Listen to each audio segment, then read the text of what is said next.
Hello, good evening, and welcome to another Webster report on this, the 1st of June 2025. That's half a year gone already, Alex. That's gone really quick, that. Yes, It seems like time is just, it's flashing by. Um, We've had quite a lot happen this week. One of the main talking subjects, obviously, is what happened in Liverpool with the championship parade, where on the face of it, somebody's got angry in a crowd of people and decided to drive over deliberately, looking at the camera footage. As first observations that he's just drove through a load of people, and it's very surreal when you see that because you have angles from everywhere, Alex. But the more you look at it, the more things that start to jump out. People wearing surgical gloves, taking registration plates off, general members of the public being watched by the police getting into this vehicle. And it was like, it felt like what I'd call a JSAC when I was in the prison service. They'd hire actors to act out a scenario and you had to react as an officer within that. And the police just didn't seem to.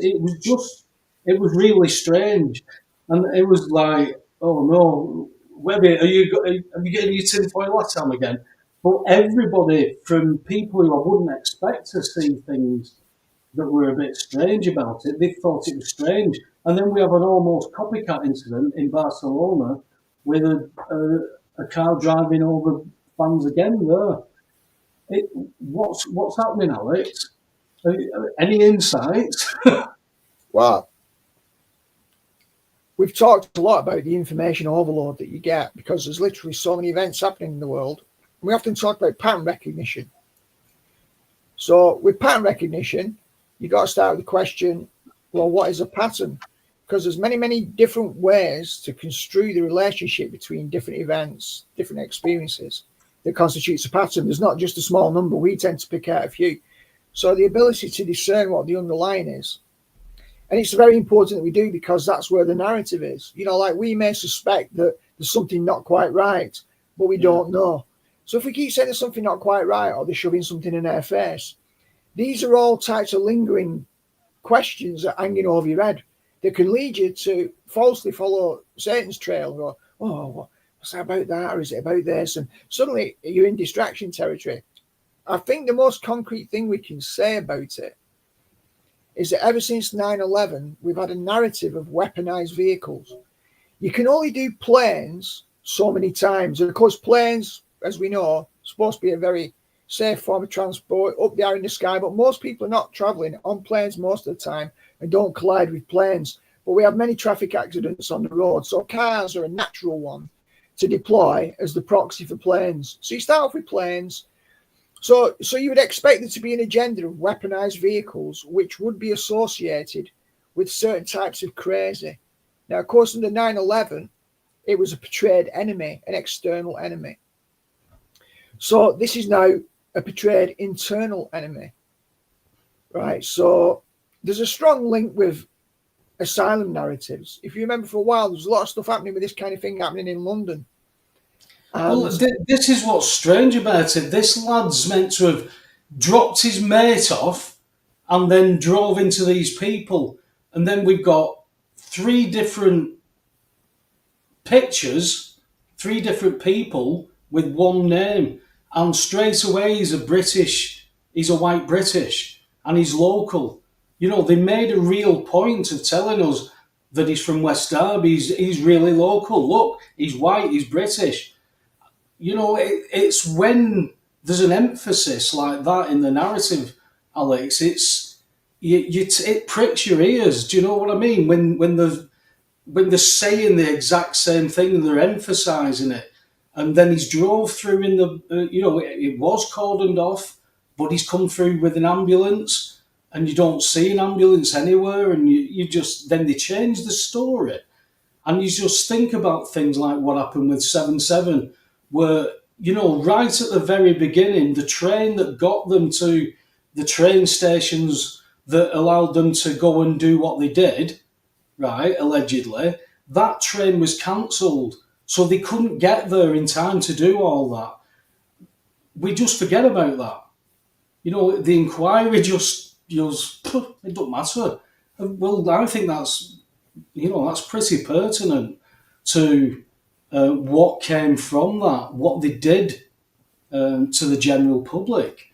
And the biggest travesty, Alex, is the pandemic and what they're bringing in now. Starmer's got us over to the WHO again, dragged us back into Europe through various business agreements.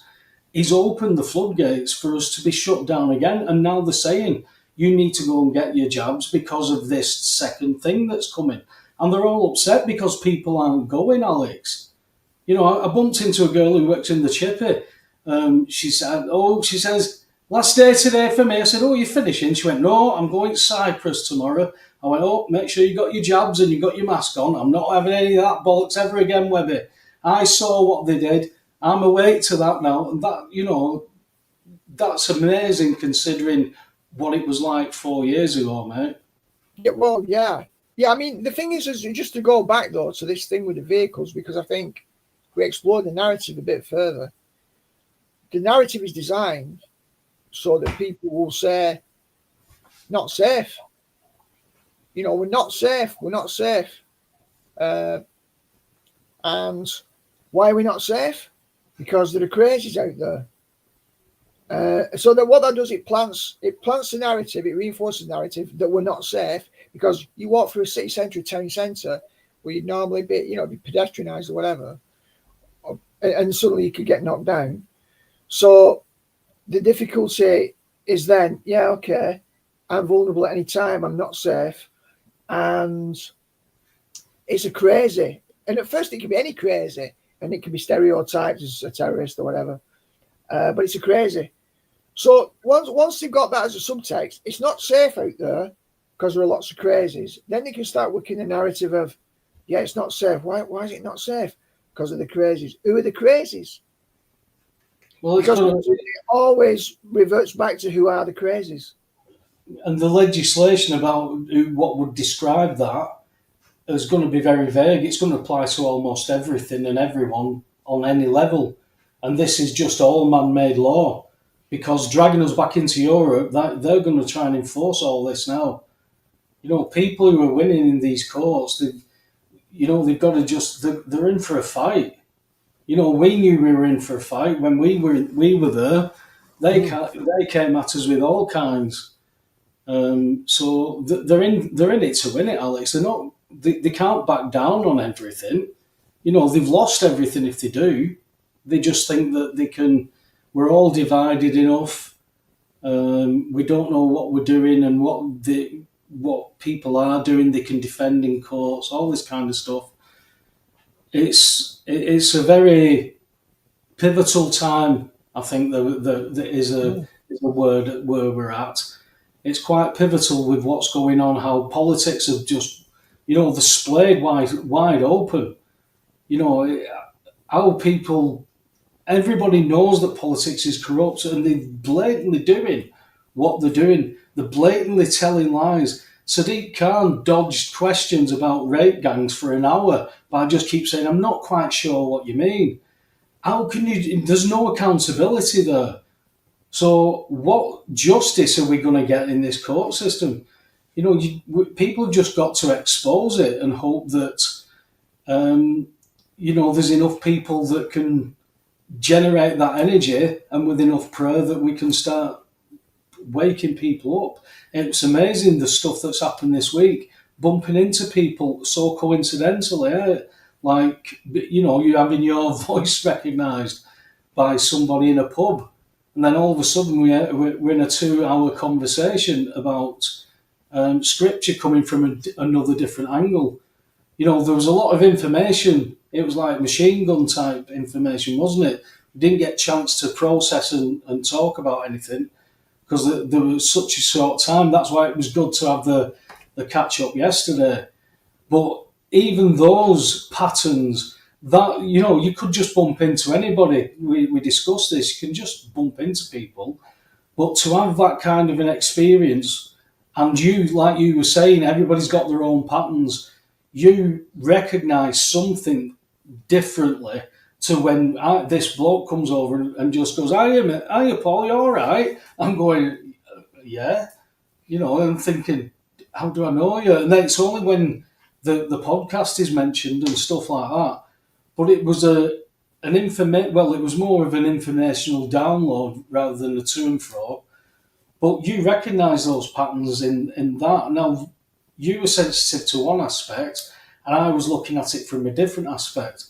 But I couldn't say that your intuition's wrong on that.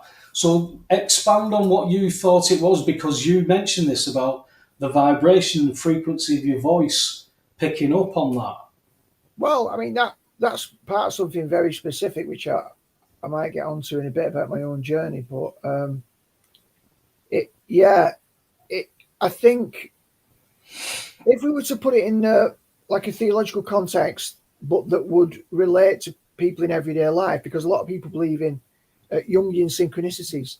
A lot of astrologers will talk about the different houses, and at the 12th house, which is just behind you when you're studying the first house, you can't see your back unless you have two mirrors. It's your unconscious. So 12th house is a sign of the unconscious. You stand in the first house, which is who you are.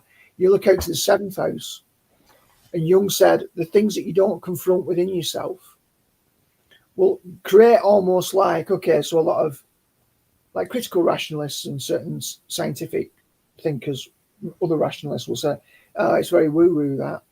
It's psycho-spiritual. It's got no basis. You can't test that hypothesis. But for me, you don't really need to. The point is, there's enough people across the world who've seen these synchronicities. The question is, where did they come from? What's the attunement going on? So a lot of people have theories of consciousness. Astrology speaks to it through its house system. Jung speaks to it, and of course, Jung did a lot of astrology. So there's a lot of patterns, but he claimed that those things that you don't deal with in your psyche, you will attract. They'll come to you in the world around you. Now, how does that happen? If it's somebody you've attracted who's come over from Australia and been drawn to you, there's no specific dynamic that you can see. But most of the time, within behavioral, psychological, and sociological type theories, you'd expect that within your social circle, you're acting out a certain dynamic. You're going to certain places. People who maybe develop big problems with alcohol. They might be going in pubs and bars all the time. They're going to meet other people in pubs and bars who have similar sorts of background issues. So you can say, well, that's not really a synchronicity, because there's something within the structure of reality, which means kind of birds of a feather flock together. So there's a very mundane sense in which these patterns should aggregate. We should expect to see them. But there's that more mysterious sense of, how on earth was I like a lighthouse sending out a signal and somebody else picked up on it? And you see that a lot in relationships, of course, in particular, where people's baggage activates the other person's baggage, and it's a potential growth signature because they press on the stuff that's your childhood pain. Well, it's a mirror, isn't it? They mirror your everything that bothers you, and you're the same mirroring them back to them. Most people, unfortunately, then project out because they don't want to deal with the pain that's being brought up for them by the other person. They project blame onto that person, and they'd rather say, it's another person doing this to me. How come it always happens to me? It's another person. So again, they don't see that the common denominator is them. Now, that's the psychologically, or can become the psychologically toxic side, but the underlying principle is the one of pattern. And that's interpersonally. It's also the same when somebody's been treated a certain way and, like physically abused in a relationship, then come across a guy who's never going to do that to them and tries to do the best. And then because they don't argue and they don't put hands on, when there's a debate about it, they can't interact. Yeah. From experience, I know someone who would say, I'd rather you punch me in the face than sit down and talk to me because I don't know what to do. It makes them panic and all this stuff. It's when you're in that. I mean, I did a psychology course at night time and studied at home to try and get my head around how somebody would react to some of the things like was going on. It was very strange, to see things happen like that when you've never seen anything like that in your life. And unfortunately, it's normal for some people. It's Yeah, everyday it's an stuff. energetic. It's an energetic thing, but it's an interpersonal psychology. That the other point I wanted to make was it's not always an interpersonal psychology. So you can have a synchronicity, which is kind of like a strange enmeshment between two people where they can become each other's therapist, even though they're not therapists, if they own what's coming up for them. Most Yeah, people want to anesthetize pain, so they just blame the other person, yeah. hermetically seal themselves as being It, yeah, absolutely it's not me. It's not me. It can't be me. It's yeah. always me. It's not me. And yeah, and that's the low vibe stuff where you've got two, you can see where two parties with consciousness are triggering each other, but actually you could have a synchronicity with a stone or a butterfly or a horseradish. You know, you could see the face of Jesus in a coffee, in, you know, the shape that the chocolate makes on top of the coffee. So cloud formations, whatever it is. So it doesn't have to be another sentient being. It could be a Song on the creature. radio. Say again, pal. Song on the radio. Yeah, yeah, anything. So and of course, then it's not about the event itself. Many people think, oh, then they think that you're looking to find it, to see it. You're desperate to see it. You're seeing what you want to see. Bit like when you buy yourself a brand new yellow Ford Puma, and then suddenly you notice every other Ford Puma that's on the road that's yellow. And you're going to see more because you're tuned in. So there's an element of that. You are tuned into the things that are familiar to you. But that doesn't explain all of it. And a lot of the time, it's the thoughts that are in your head at the time. You're having a thought in your head, and then you notice afterwards, and how the thing that you notice is connected to the thought. And when it happens several times or many times and it's reinforced, you can build from small patterns, bigger interconnected patterns. But I think the point about this is bringing it back to theology, like I said. So it's not just about theology, but about consciousness, synchronicities, the Jungian, the depth psychology. You've got both going on, and the best way to connect both of those is like an apocalypse, or an unveiling, or talking, as many people who are not Christian, timelines. You know, timelines opening up, timelines shutting down. Some metaphysicians talk about multiversal stuff and, you know, Sliding doors. cryptozoology. So you've got all kinds of, you know, interdimensional stuff. So you get all kinds of different metaphysical theories to explain what it is. But lots of people actually believe, who call themselves spiritual in some way, that there is some psycho-spiritual relationship, and not just between two conscious entities, even with a stone. So some of it's going on in your head. And then some people believe then that we are active creators of the world around us, that it doesn't exist independently of our mind. So you get all kinds of different approaches to how the metaphysic works, how the underlying energy works. But certainly I've had a lot of that, but that started for me in 2017 when I had a cottage in West Yorkshire, and one time I just went out and this little fly landed.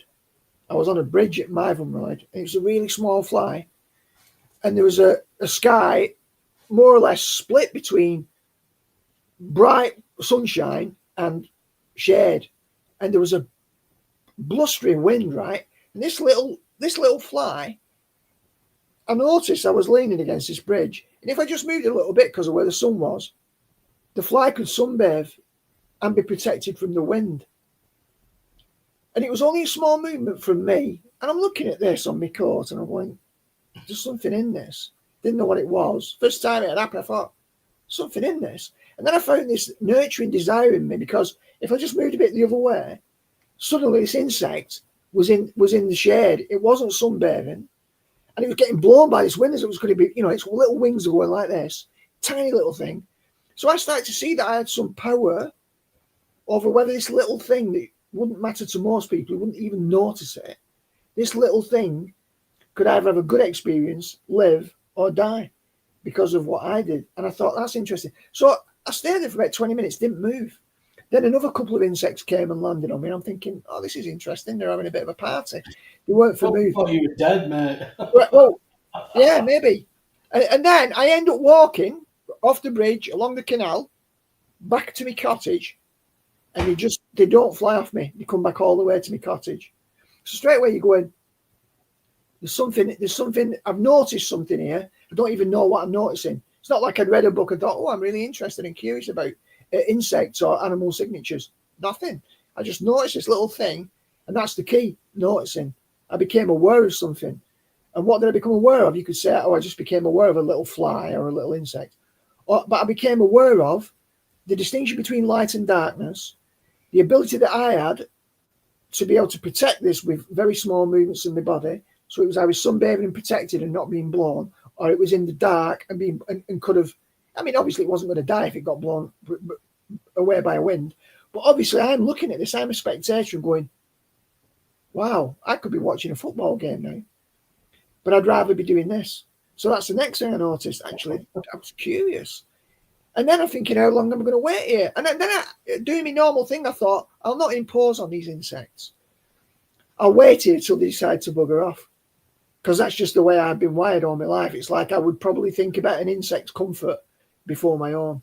I know it's very strange, but it's this is probably the weirdest thing you've ever said on the podcast. Yeah, well, it's worth saying, isn't it? And I'm just a lot of self-disclosure. But then after 20 minutes, I thought, this thing ain't going to get off me. I didn't have the heart to do anything because I basically I don't. It's like I was passive and just allowed it to be. I thought I'm just going to go home. It'll fly off. No, it didn't. Don't know what happened to it in the end. I think I took my coat off, put it up on the hook. Obviously, it's a long time gone now because what did you take from that then? What I took from that very clearly was that I had to develop some research interest in insects. Then I tried to find stuff about stories because I was into storytelling at the time, storytelling about insects, and I was looking for that. But originally, it just started bringing me back to actual scientific entomology courses. I enrolled to go on a course at Harper Adams University in Shropshire. But I was umming and ahhing. I hadn't been in undergraduate study, postgraduate study for quite some time. So I thought, do I want to do this? I have no background in biology at all, not even an O level in it. Why are you doing this? I thought it's an adventure. I felt called to do it, but I couldn't make my mind up. Anyway, like the incident I've been telling you about over the last 6 or 7 days with this house spider that visited me. I had a house spider that visited me. And I already knew from what I'd read that spiders symbolise patience. And then I started to notice the movements and when they moved, how far they moved, when they appeared, what I was thinking about at the time. This is all mapping between my mind, consciousness, and reality. This is where this threshold between perception, individual subjectivity, external reality begins to break down. Is this where you take that? Don't believe it does. Is it where you say there's signs all around us type thing? I'd say it's more than that. That's where you start off. I'd say everything is mathematically and geometrically connected in ways that we just can't see, and we won't do this side of the line. But there's a mathematical information superhighway. We see it with fractals, the Mandelbrot set. It's something that's intrinsic to the structure of reality, the DNA helix. There's something mathematical underlying the appearance of reality itself, which is why I talk about metaphysics. The things beyond physics, nature, the visible. And we don't understand it. We seek to understand it. And some of it's human consciousness. Some of it's the size of the universe. And so anywhere in between those two limits, you can play around. The basic question is, what is reality itself? But at this time, obviously spiders are not insects. They're arachnids. But I'm umming and ahhing and I was procrastinating like I normally do. And this spider appeared over my head. This was in 2017. And I just looked where I am now. I was where I am now looking up. There's a spider. It's all kind of scrunched up. It's not hanging down. It's just on the ceiling. And if I tell you that, after a day or two, I thought, oh, this is interesting. Oh, I bet, again, because if it had just been once, I'd thought, oh. But then it's like, all right, after 2 days and 3 days, I'm going, that spider's not moving. Did it not eat? What's going on? There's no web. That's like think, right, patience. It's waiting for something. What's it waiting for? Well, you've been on an hour and you procrastinate, you freeze. You've been procrastinating about applying for a course that you've been led to through a strange process that you know is strange, and it's led you somewhere, and there's a course to apply for. But I was procrastinating as per the trauma of my childhood, which I didn't see fully at the time. Anyway, that spider stayed there for 9 days. And on this Monday morning, I knew at weekend, I thought I'm going to have to go in work on Monday and utilise the facilities of printing stuff out, get all the PDFs, which was putting me off. Went into work, got it all done, printed out, sent off, and I thought, I have a funny feeling when I come home that spider's going to be gone. It was gone. So it was waiting there But you can say, and people go, what do you mean he was waiting there? Well, I saw it there for 9 days. I said the first day it was there, and after 3 or 4 days, and it hasn't moved. And then it were little movements, and I could see it was correlated to where I was thinking when I was maybe going to shift. And I could see this connection between my thoughts, my mind, my feelings, external reality, the things that were going on in my life that I was supposed to be doing. And because it's all pattern, that's really interesting. And then as you start to shift and other things happen, and you go, oh, I'll do this now because it's a message about you're procrastinating. It's waiting there as a guardian until you've done it. Then it will go, and that'll prove the sign. I came home on that Monday. That was it. I went on the course, only did 12 months. After that, I ended up writing my second book, The Emma Moth and the White Stag, was all about insects and what they represent in terms of consciousness, taking me back to that first little fly on a bridge in West Yorkshire that led me to the place where I ended up. So we can basically blame that little fly in Maivenroyd in 2017 for the fact that I'm boring everyone's pants off right now with a story about a little fly in Maivenroyd on a bridge in 2017 and everything that it led to. But I was conscious, I was aware, I noticed something. It started with noticing something, then it led to what was I noticing? And sometimes you don't want to jump to a quick. This is why we need to look beneath the surface, whether it's politics or whatever, and particularly if we come back to serpent, trickster, wears a costume. Discernment requires us to be patient, be still, to watch and not do knee-jerk reactions, to gather our information. What's the pattern here? Oh, it was planes into buildings. You can't do that every day, and people are not too worried about planes hitting buildings because it's not going to kill them. Very rarely is that going to happen. But a car could plow into the street at any time. If you get some crazies out there. So to me, it's an extension of the narrative. That's what I've learned about pattern recognition. So they're exploiting that narrative to produce fear and to create a feeling about who the baddies are. And then they want to steer us into defining who the baddies are. I can see that. It's just, it's interesting how, you see how many people react just from from emotions. And I've seen it through every disaster, for want of a better way of putting it, for 5 decades. You see that there's something about the masses. I take it back to when I saw video footage of the Beatles in the early 60s. There were women who were screaming and throwing themselves on the floor and passing out. And I went, hey, Mum, you like the Beatles? Were you like that? And she was, no, was that bloody hell? And I'm thinking, well, why are they like that? I've never been like that at a concert. And you think that kind of vibration and beats and music and stuff like that to people who never heard it. And, we know that this music industry is aimed and slanted towards deviation, shall we say, to where we're now looking at the Puff Diddy Daddy Diddy Bum Bieber stuff, and Trump's on about pardoning him and things like that. It's possible, and you think, what kind of a world does this happen in? It's very strange what's gone on this week, mate. You're not wrong. I know.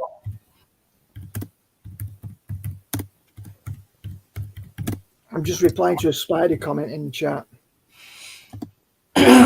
Yeah, it's something very deep that you go into to study a spider and what its movement is and where it is and what time of day it is and all that kind of stuff. That, no wonder you was into astrology. It takes a lot of concentration, stuff like that. Yeah, well, planets and planetary patterns and planetary archetype, when you see how connected they are to world events over millennia, it's unbelievable. I mean, even the Star of Bethlehem, it's really interesting what it actually was compared to what people think it is and how it got portrayed, particularly in the early churches, almost like some big comet type thing, because people were trying to explain it in very literal terms.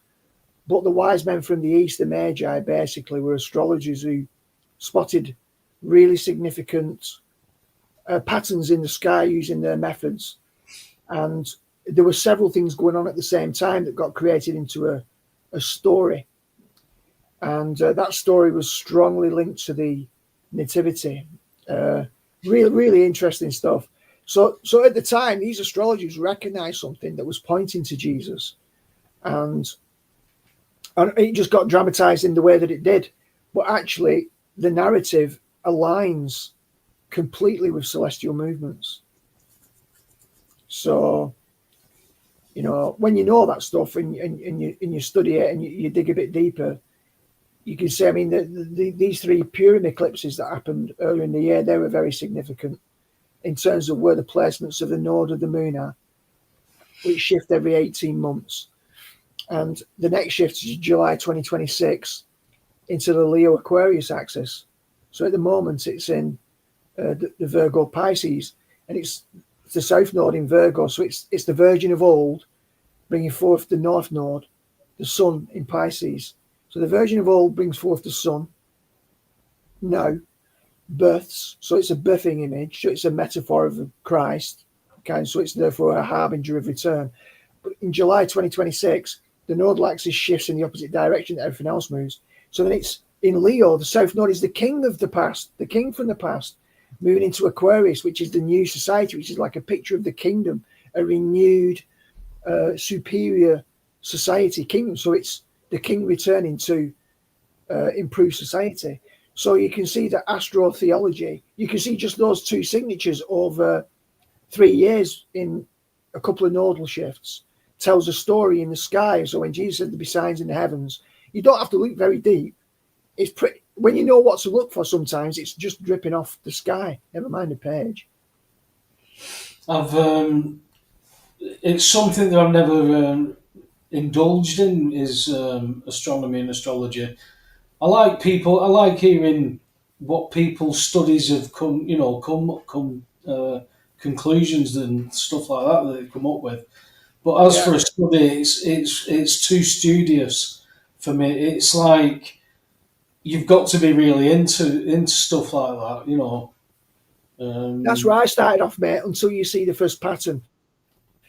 In the end, if you remember a while ago, some people remember that Roger came on, international relations expert, and he was talking about state of the world, the Russia-Ukraine situation. I did a lot of work with Roger where we collaborated because he has an encyclopedic knowledge on international relations and history right across the board, including in China and Imperial China.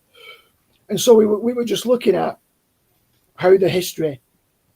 So I would develop theories based on what the astrologer was saying, connected to my understanding of the history.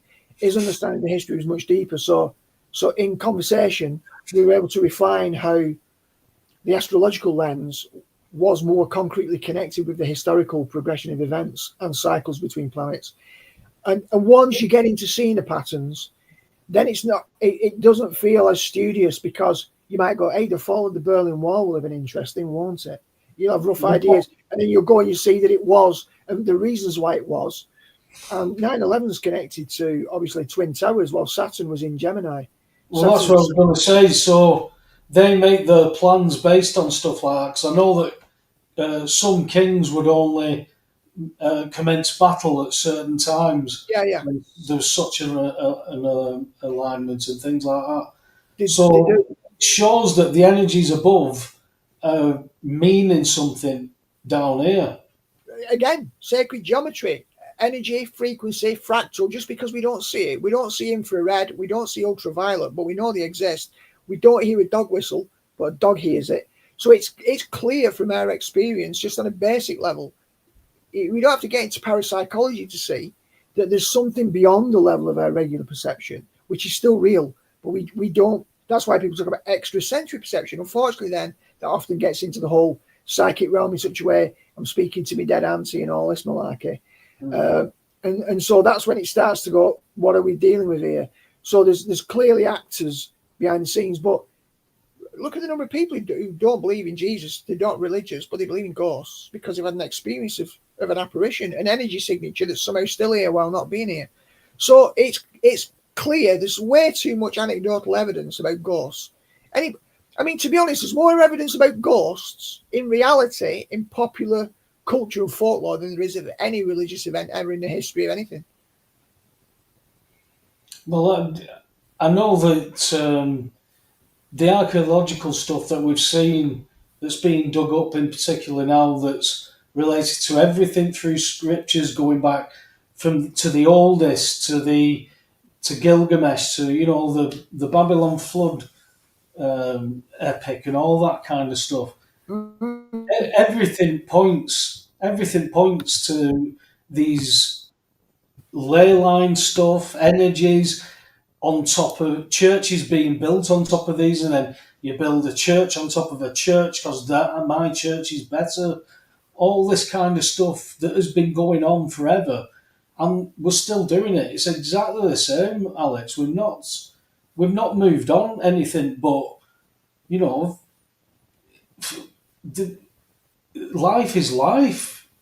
This is how people have been groomed into this world. It's like, I don't know if they can't think of something or they're that realistic that they won't let themselves think. I've never been able to have my mind closed to stuff like that because, the first thing that I wanted to know was that about the pre-trib stuff was, bloody hell, I hope we're not going to be here when anything kicks off. Couldn't find it anywhere, but people kept telling me that it's there in the Bible, and it was absolutely not, because the stuff that they showed me all said after, after, after. So you can't put trust in what people are telling you about stuff. You have to go and research this stuff yourself. And if you're stuck in your ways, or it doesn't matter to you to learn that, then let him be filthy. Who's filthy? Let him be filthy still. You're stuck in your ways. Bloody hell! This world's shattered any chance of being stuck in my ways, mate. Because if something so fundamental as paying your bills is the wrong bloody thing to do, and everybody does it, there's something's not right there, is there, lad? Well, yeah, and I think the problem is, even if you've got correct theology, even if you're more right than somebody else, the key is you're looking to walk with God. The whole point about a creator is, if he created us all and created everything that's not him, which is classic dualism, and it has to be dualism. Otherwise, you're into the pantheist stuff, and it just gets really messy. So the integrity of theism's very important for the structure, understanding the structure of reality itself. That everything isn't God is contingent upon God's being and is upheld by his life. So, why would he come into the world himself just to go, yeah, I'm just going to pop on this cross, and then you can say they all lived happily ever after because they believed that I did that. Well, it's like, yeah, but 2 + 2 = 4, the sky is blue, so what? It's just a fact. A fact alone, just because you go, yeah, that's a fact. And he goes, oh, that's a fact. Yeah. And because you believe that's a fact and you said you believe it's a fact, that means they all lived happily ever after. And you go, well, no, God came into the world so that he could reestablish communion with his creatures. So even Jesus, he was a remedy.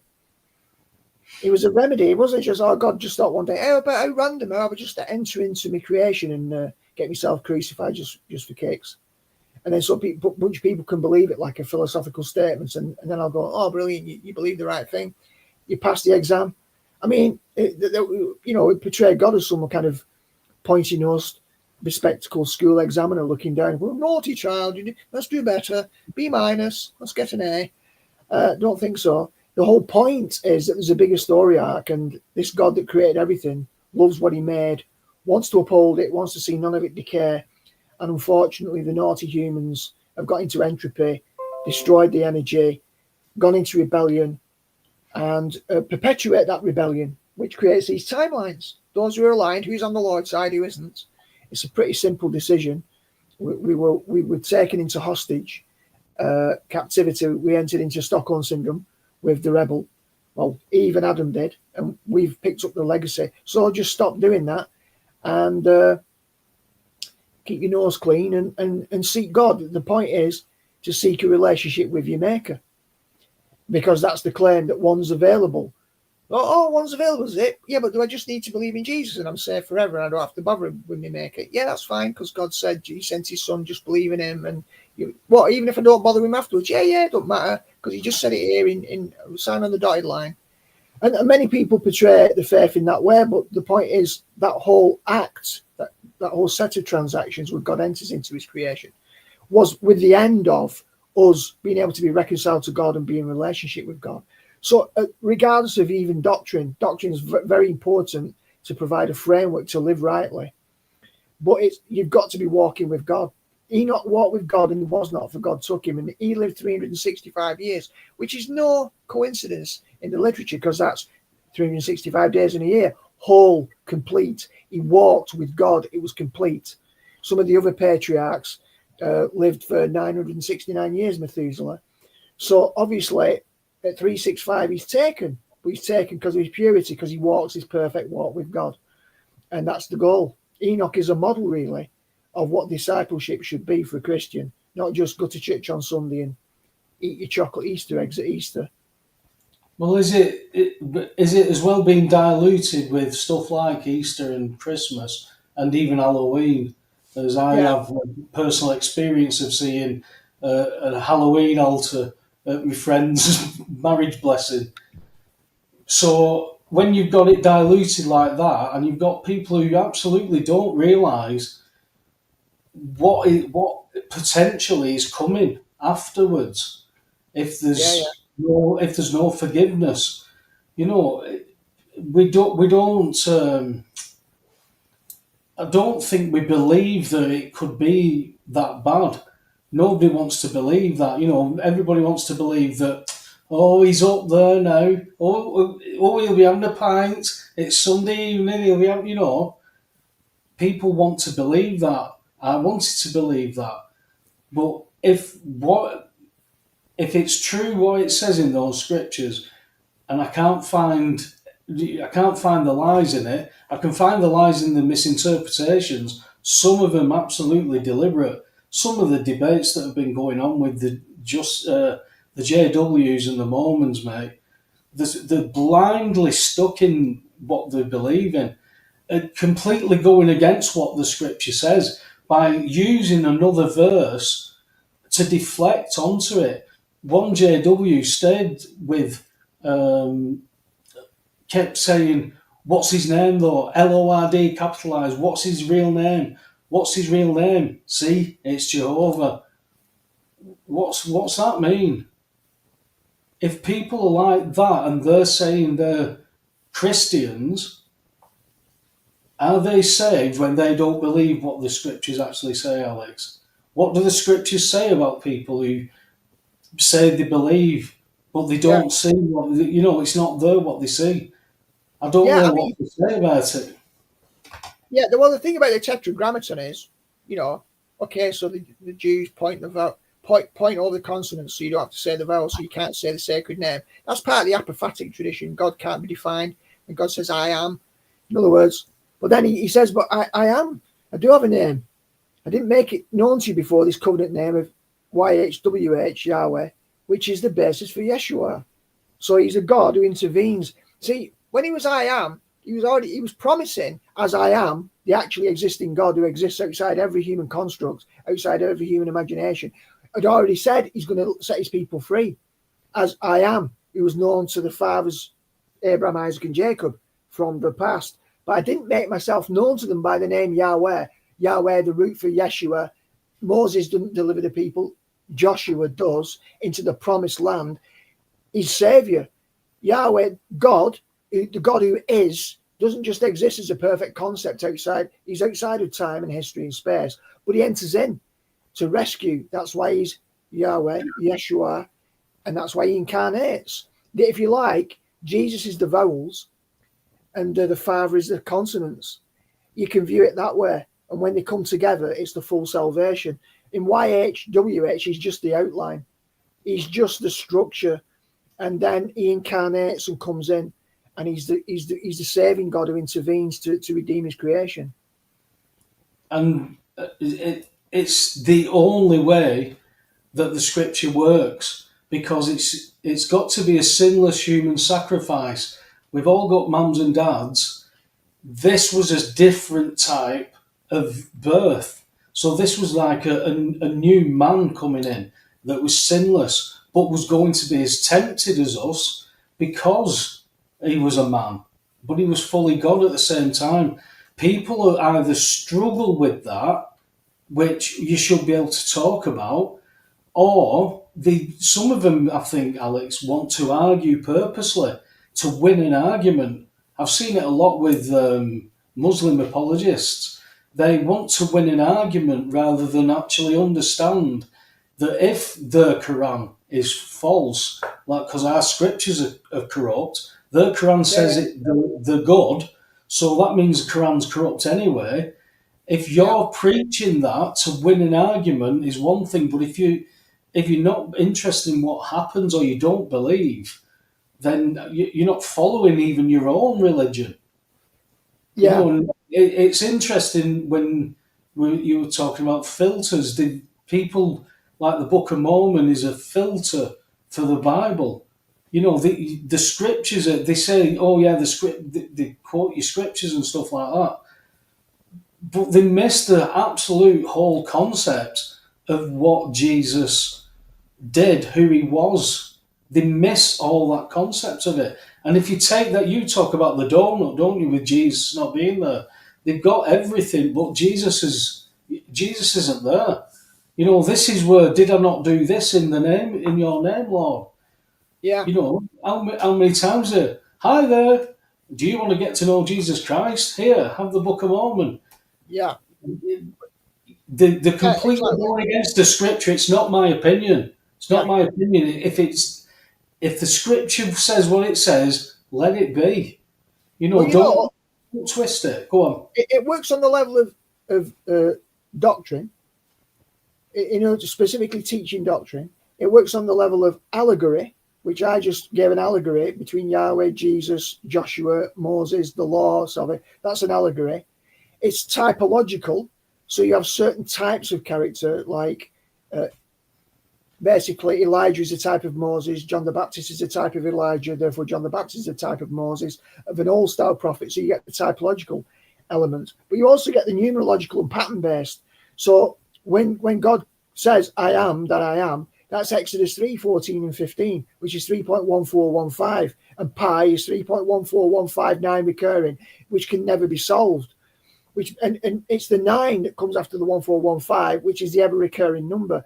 So by being Exodus 3, 14 and 15, when those texts were written and they circulated orally and there are different text fragments, when they were finally put together in a final version of the Bible, I can guarantee you the editors were not thinking, we'll make sure that those two verses, Exodus 3, 14, 15, parallel the concept of pi.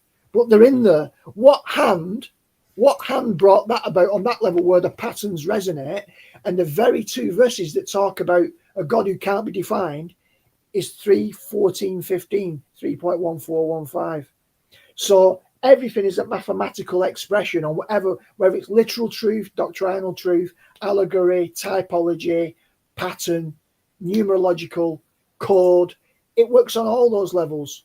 They reckon Yahweh's encoded into our DNA, don't they, in terms of where the gaps are? So in everything, this mathematics is working out.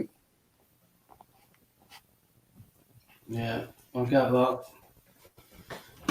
Well, just coming up to the hour, mate. We've been on that long. Taylor, are you about, sir? Yeah.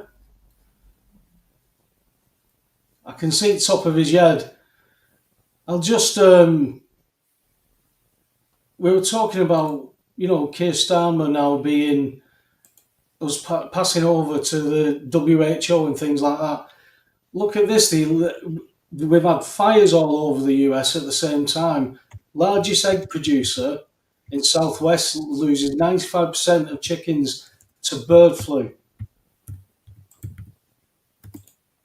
So bird flu is now being touted again over in the US. We're being touted that there's a new COVID thing, and it's because people aren't getting the jabs again. I'm seeing people saying that no, we're not having this. What do you think, Alex? Can we trust the people not to jump where they want this time? I thought Taylor had appeared then. I was typing something in the chat. Just ask me the question again, pal.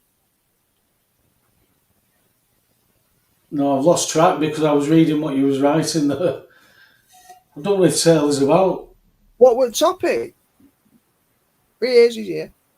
What did you just ask? What did you ask me? It was they've genocided 95% of the chicken in where is it? I'll add it again. Largest Hold egg on a producer second. in Ireland. What? Oh yeah. I mean, yeah. Obviously, it hasn't lost them. They've been culled under the pretext of bird flu. It's all a con. We know That's it's a what I con. mean. That's what I mean. Taylor, do you see that all the population's going to fall for another load of old horse crap again? They're gonna fall for another what now? A load of horse crap again Oh, a load of over, horse crap. over bird flu, and then vaccines for this and vaccines for that. Is it gonna? Are you all going to fall for it again? Because the question I ask around my way is, people learn lessons, but will they fall for it again? Well, I was actually planning to touch on that very topic related to specifically starting going back to COVID, but that's a whole subject that I did want to actually get into. So just let me know when you're ready for me. Just to say, Paul, on this, talking about bird flu and the myth, I've never watched it, but I was speaking with Colin and last weekend, and he mentioned it again this weekend about Clarkson's farm. And no matter what people think of Jeremy Clarkson, I think it's coming up to the 4th series. He is showing that at every step of the way, governments, probably in bed with the Freemasons in that region in the Cotswolds, are shutting him down on every level. Everything that Clarkson tries to do that would support a local economy, they're trying to tie him up in regulations, stop him doing stuff. He said, I remember they're shutting it, and it's just a good illustration of how government and judiciary and sometimes the populace and Freemasons and others all work together to shut. They'll talk about obviously when the farmers lost the EU subsidy because of Brexit. They said, "Oh yeah, just diversify," but then they won't let them diversify. So Clarkson's trying to get the pig farmers, sheep farmers, sheep. There's no profit in sheep. He's trying to get it all to come together. Wants to have a little restaurant. They do everything to stop him down.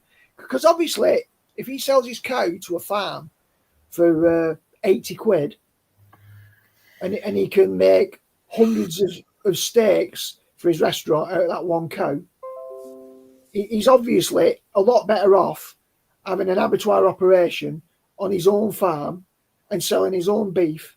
But they're forcing it. Oh, you can't do that. Can't do that. You've got to sell it to supermarkets. All right, interesting.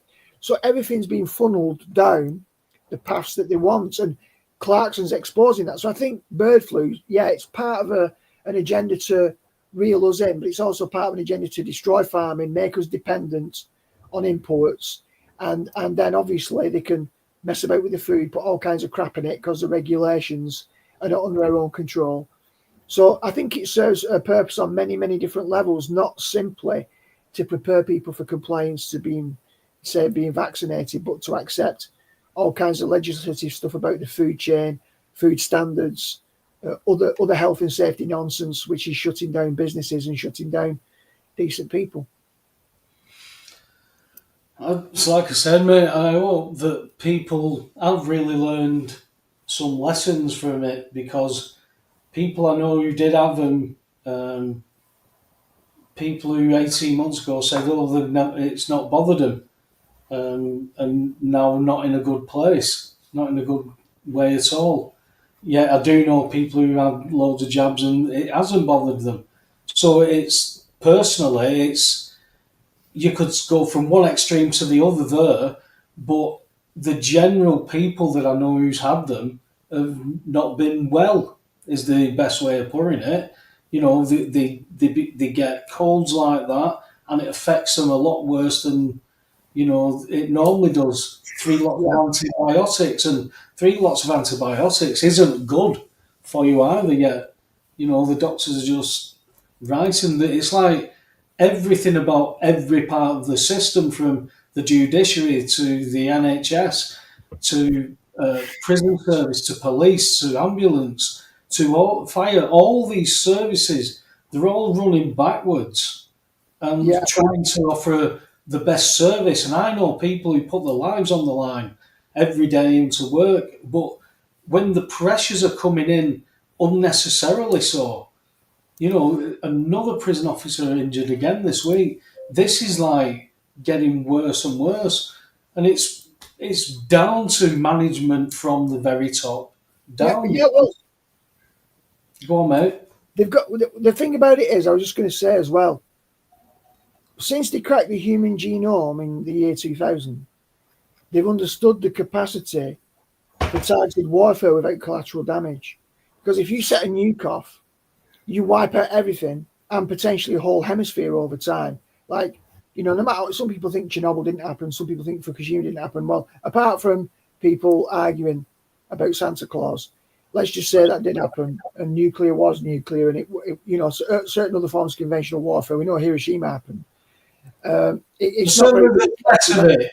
We'll So, let you have that. It's certainly the threat of it. We'll let you have that, mate. yeah, I think the thing about it is that it makes a lot of sense for them if they can, once they crack the genome. A lot of the experimentation with COVID wasn't just to cull people or to gain certain advantage. It was multi-level, and one of them was they'll be able to do research afterwards. They released it in cohorts, in age groups, so they could. That's a classic for clinical sampling and testing, with control groups and everything. So they know that there's some people who will not have been affected by this. Yeah. They may become the super soldiers of the future because, they want to know about them and how can we target this and how can we send something out and it's just going to kill the people that we want, or maybe even the whole race. So we can genetically profile that race, and so we could hit them with something biological, and it would only kill them. Everyone else would be fine. So there's some of this where they've treated people like guinea pigs for longer term gains, not simply a cull, because they know they have to play a long game.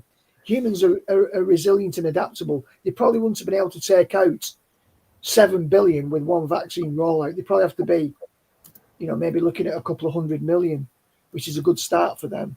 And then have the other benefits, long-term health conditions, what they learn from the research, ready for the next phase, and genome specific obviously is going to be useful to them. And you can charge them for it as well, mate. Yeah, of course. On the way out, the ones who haven't died, you're making them ill. Yeah. You're giving them tablets that have side effects that you've got tablets for, that have side effects that you've got tablets for. It's a shame that people. It's like they're absolutely blinded. You can't do it on purpose. You've got to be able to see what's going on. And people agree that the banking system's corrupt, this is corrupt, but then that's where it ends. And I remember being like that because it's well, what do you do? Well, how do we stop it? People haven't got. We've never had direction. We've never been able to organise. When we have ever got anything going, and I knew a lot of groups early on down south that when they were virtually starting to move mountains, but you couldn't get enough people to jump on board. You remember what you did when you were putting all the constabularies on notice, but it was like, well, and what are you going to do about it? Nobody cared. There was not enough people to go down and do anything.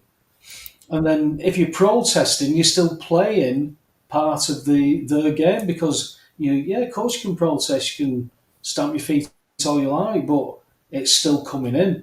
And it's the same with voting. You're going to get what you're going to get. You're not going to vote change in this system, mate. Everybody knows that, Alex. Problem, reaction, solution, as Yeah. has been referred to by Chris in the chat. Yeah. So Yeah. it's a piece of cake. It's worked for a long time, and they've no reason to change the playbook if it works. That's it. It's got to be broken. I think COVID broke some stuff. People who were absolutely wiped out and plugged into the system all of a sudden had a bit of an awakening. Because the they could see that, it affected their family. When you couldn't go and see your nan and things like that, it changes things. You and your nan always go bingo on Thursday. What's going on? All that. It affected people's lives, and what that does is it shakes people, and they either fall into line or it leaves them slightly maladjusted, if you like. Having always been brought up to ask questions, when you get called names, people don't know what they're talking about. And if it's illegal to ask those questions, then you know there's something absolutely being hidden. But when you keep the questions simple and you still can't get those simple answers, you stick on the simplicity. That's why I think there's a lot of people that you were talking about Christians just saying the Christians, the simplicity of the gospel. Do they understand what that is? Jesus had to be who he said he was to do that, to give us that tear in the veil and say, this is the only way out. Yeah, you can go that way. Yeah, you can you can do it in my name, but you've still got to come back this way. You've got to stop doing that because you can't be with the Father forever if you want to do that. You've got to come this way. Oh, that's it. If you can't see the simplicity of that, then you're going to be missing something. And you can't get to it forever. You can't get to it forever until you get to the now. That's the point. Yeah. Depart from me, you works of iniquity. I never knew you. And they were casting out demons, doing many mighty works. All these things done in his name, prophesying in his name. On your bike, I never knew you. So that's the whole goal. You either want to know God or you don't. I mean, I find it bizarre. If people knew there was a creator, how many of you go, yeah, I'm not interested. And then somebody went, the creator gave you life. The only reason you're alive is by he continues to uphold you with his breath. I'm not interested. I'd rather die. Oh, he's so oppressive, saying he'll take my breath away. He'll let me die. It's not like he'll let you die. He's the source of all life. So if you say, yeah, it's like if you went to a clinic in Switzerland to be euthanized, you made a choice. You can imagine people go, I can't believe that. I can't believe that they're dead. Well, they chose it, and it was allowed. So I can't believe you're making it easier for you to be able to select that. It was being recommended like on a prescription at one point in Canada. Yeah. Oh, you feel really depressed. How are you different? On a scale of 1 to 10, oh, that's quite high. Well, would you rather not be here? Shall we tick that box and take a pamphlet home? That's madness. Yeah. That is a society that's fallen, and people go, oh, we've moved on so much. It's a very strange world, pal. You're not wrong. So what's this? What have you flashed up here, Taylor? What's this, mate? Well, hold on. Okay, so we're gonna go ahead and get started. We're gonna be first we're gonna talk about Harvard because that's and I just want to mention what are you joining together when you say you're going to talk about Harvard? What's the broader subjects? Because people might not just sit and listen unless you tell us what this is going to be about first. Well, actually, before that, I almost forgot this. Let me go ahead and I'm going to go ahead and just give a little bit of rant for any one of these people who continues to sit there and say, "Oh, Q is nonsense," blah blah blah blah blah. You're stupid and all that stuff. And I'm not going to name names. But for anyone who says that, I've been talking about the whole Biden being replaced thing for years now. Look at this shit right here. Trump this is not a tweet that he this is a retweet that he made on Truth Social. A tweet where it's admitted, and because he's retweeting, it's basically the same as him posting it, that there is no Joe Biden executed in 2020. Biden clones, doubles, and robotic, engineered, soulless, mindless entities are what you see. Democrats don't know the difference. Hashtag, all that other stuff. There you go.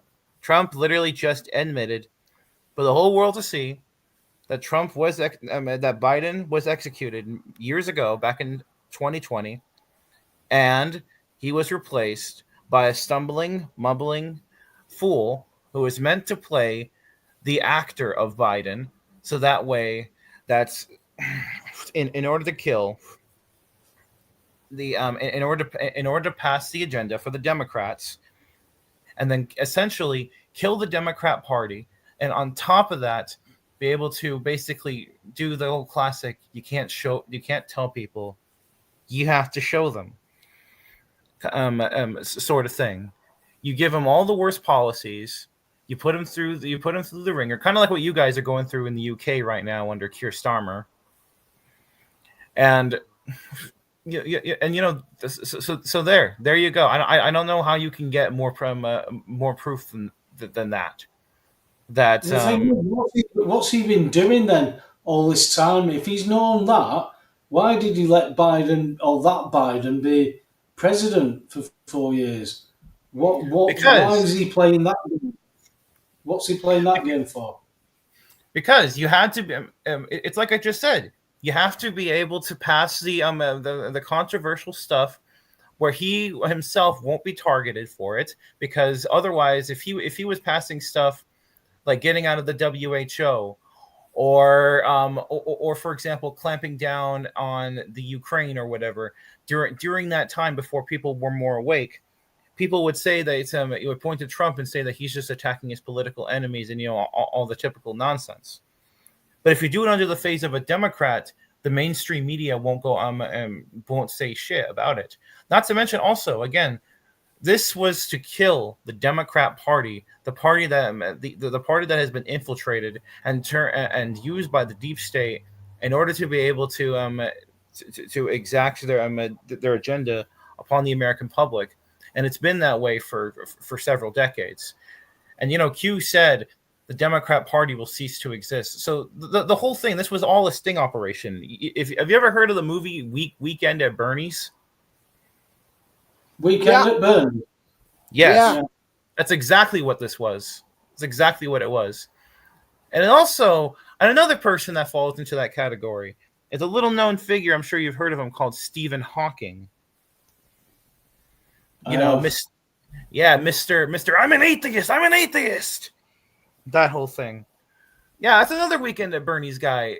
For anyone that really believes that this guy who had a fatal disease that was to kill him in like a very short amount of time, back in the 60s or 70s, whichever, and then he survives for another over half a century later and only dies a few years ago.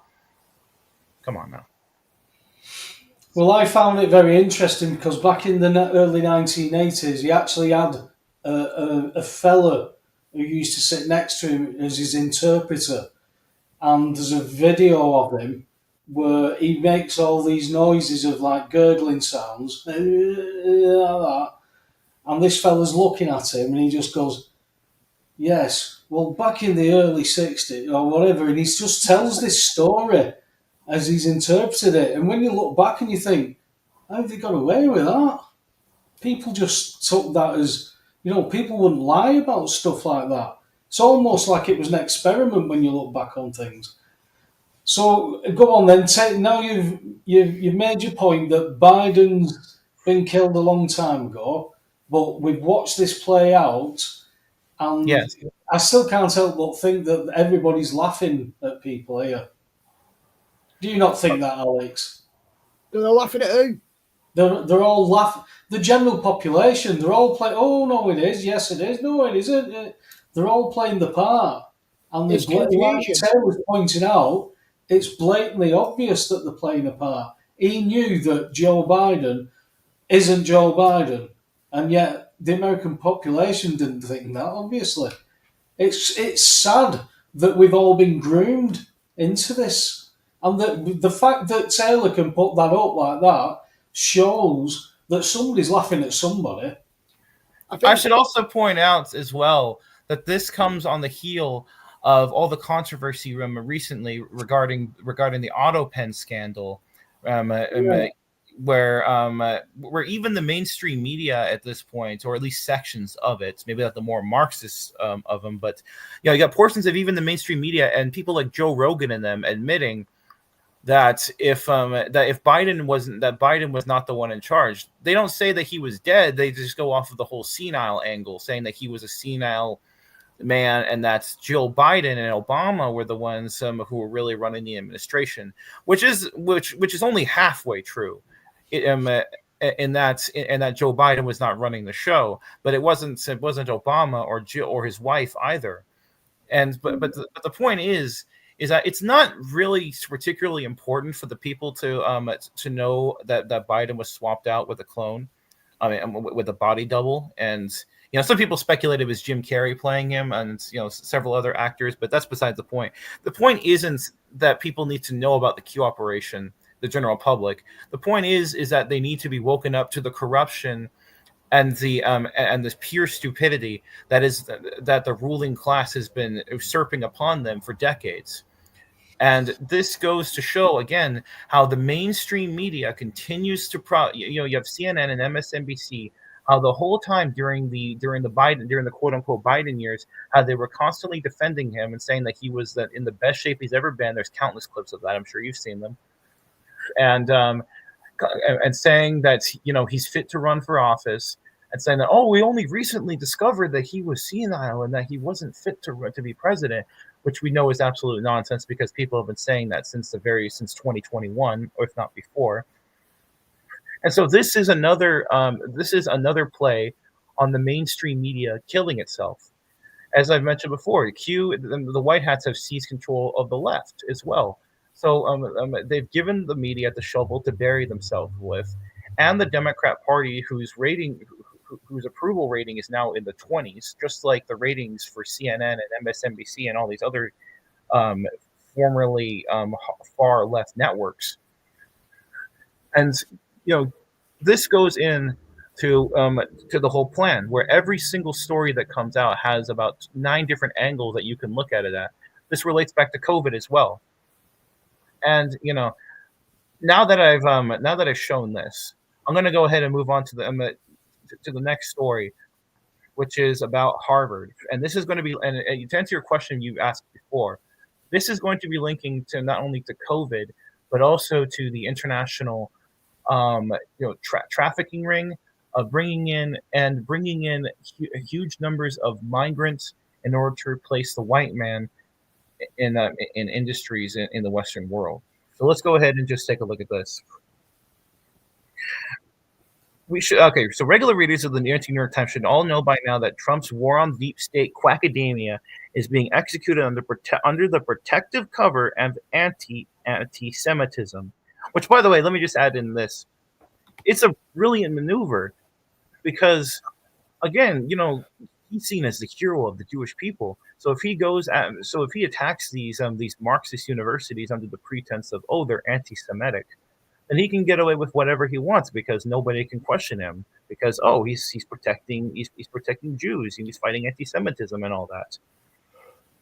So this is singularly and delightfully rich because the student body of Harvard, the flagship university of Marxist academia, and that's not the only one, by the way. There's also Rutgers, Yale, Princeton, Columbia, etc. The big ones. Is astoundingly 20% Jewish. Moreover, Harvard's president, Alan Garber, is Jewish. Garber's predecessor was a token black woman who served only 6 months, but before that, Lawrence Baca was the president from 2018 to 2023, and he was Jewish, as was his predecessor, Catherine Gilpin Faust, 2007 and 2018, and her predecessor, Lawrence Summers, 2001 and 2006, and his predecessor, Neil Rudenstein, 1991 and 2001. Then there are the various provosts. The provost is the chief, I'm probably pronouncing that wrong, is the chief academic officer at a university. More so than the president, the provost is the true academic leader guiding the university's educational and research programs. This important position at Harvard is currently held by John Manning, also Jewish. Prior to Provost Manning's current tenure, the aforementioned Garber served as Harvard's provost from 2011 to 2024. From 2001 to 2011, the position was held by Stephen Hyman, also Jewish. Before Hyman, it was Harvey V. Feinberg, also Jewish. Before Feinberg, but after a brief stunt by a token Goy, there was Jerry R. Green, also Jewish. We can go on and on and on and on, an encyclopedic length citing current and past Harvard board members, deans, and prominent professors of the tribe. But you guys get the point now, right? From the top to bottom, Harvard is as kosher as a bar mitzvah party, which is why attacking this dreadful Marxist madhouse under the protective smokescreen of shouting anti-Semitism is as tactically brilliant as it is amusing. It's absolutely insane. And on top of the fact that 20% of the student body is Jewish, a whopping quarter, 27% of Harvard students are foreign imports. There are roughly 275,000 Chinese students in the U.S., about 20% of all student visa holders, and India is the only nation that sends more students to the United States. So this information leads to some troubling questions, such as how many deserving non-Jewish white kids have been denied/displaced by such admission policies? What does America get in return for training so many foreign science and engineering grads to build up their countries instead of ours? How many deep state foreign assets have been sent here to get sheep dipped with the Ivy League pedigree? So now, with this scandal, Q's attacks on Harvard make a whole lot more sense now, don't they? How Trump is now is not fighting anti-Semitism, but he's fighting globalism and anti-whiteism. And there are so many posts by Q made all the way back. And by the way, this leads back into COVID as well, because,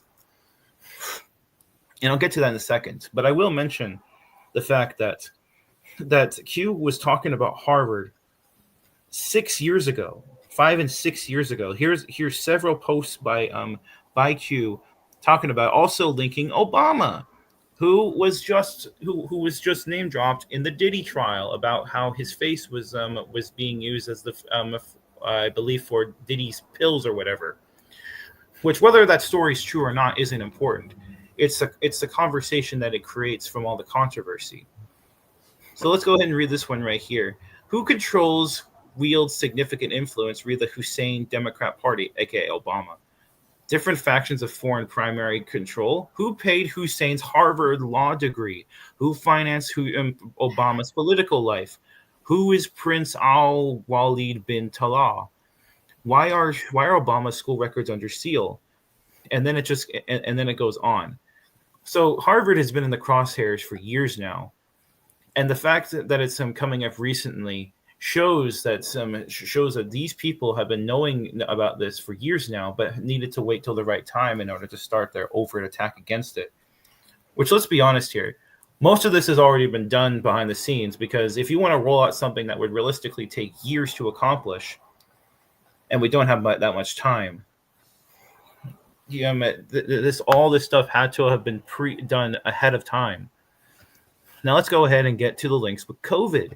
Because here's the thing, is that all of these stories, whether it be Epstein, COVID, Harvard, the 2020 election scam, even the child trafficking, etc., it's all linked. All of these stories are being kept up in the mainstream media and even the alternative media for a reason.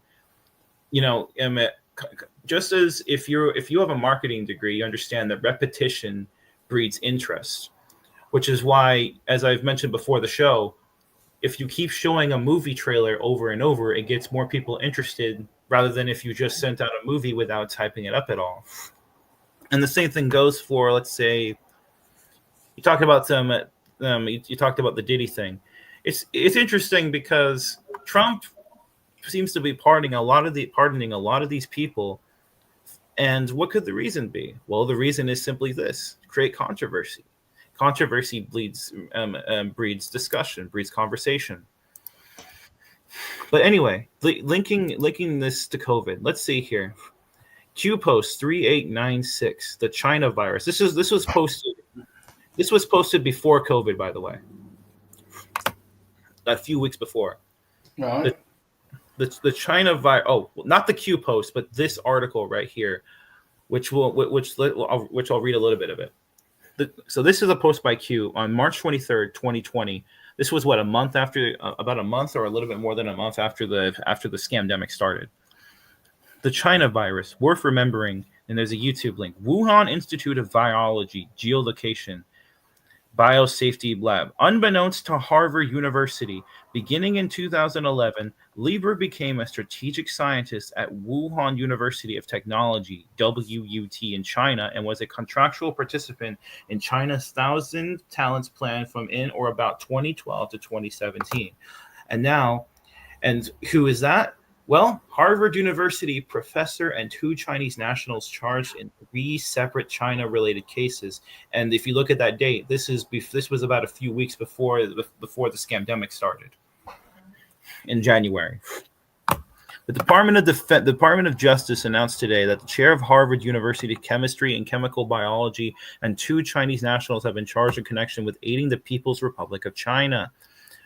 Dr. Charles Lieber, 60, chair of the Department of Chemistry and Chemical Biology at Harvard University, was arrested this morning and charged by criminal complaint with one count of making a materially false, fictitious, and fraudulent statement. Lieber will appear this afternoon before Magistrate Judge Maureen B. Bowler in federal court in Boston, Massachusetts. Yang Yi, and then here's 2 other ones. 2 Chinese nationals, I'm not even going to try to pronounce that, was charged in an indictment today with 1 count each of visa fraud, making false statements, acting as an agent of a foreign government, and conspiracy. He's currently in China. And here's another one, arrested on December 10th, 2019 at Boston Logan's International Airport. Is Harvard really in the crosshairs for fighting anti-Semitism? Or is it their ties to the COVID-19, which coincidentally back in the news cycle concurrently? Who remembers the Harvard professor Dr. Charles Lieber, who Q highlighted in drop 3896 on March 23rd, 2020? Lieber was arrested for acting as an agent of a foreign government and conspiracy due to his connections of research and funding with the Wuhan Institute of Technology. Lieber was arrested in January of 2020, convicted in 2021, and sentenced in 2023 with a relative slap on the wrist. You think he rolled on his co-conspirators? Logic would say absolutely. You think this money that is seemingly being taken from Harvard now was actually seized years ago under Executive Order 13818 for crimes against humanity? Q told us in drop 1682, repeats important, and drop 1870, repeats necessary. And let me show right here. Which one is it? I can delete this. You see, right here, repeats necessary. This is just a couple of the Q drops. 1682. Why does continually refer to the server? Future proofs past. Who has it all? Topic stated in past. Future big meaning. Repeats important. Fake news, prop arm of Democrat / deep state failing. Panic, silence is golden. So there you go.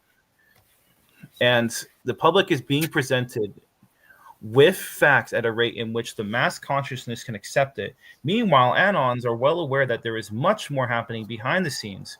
Or is it their ties to COVID-19? Oh, actually, no, that's okay, yeah. So there you go. And this is just a couple of different articles going on this right here.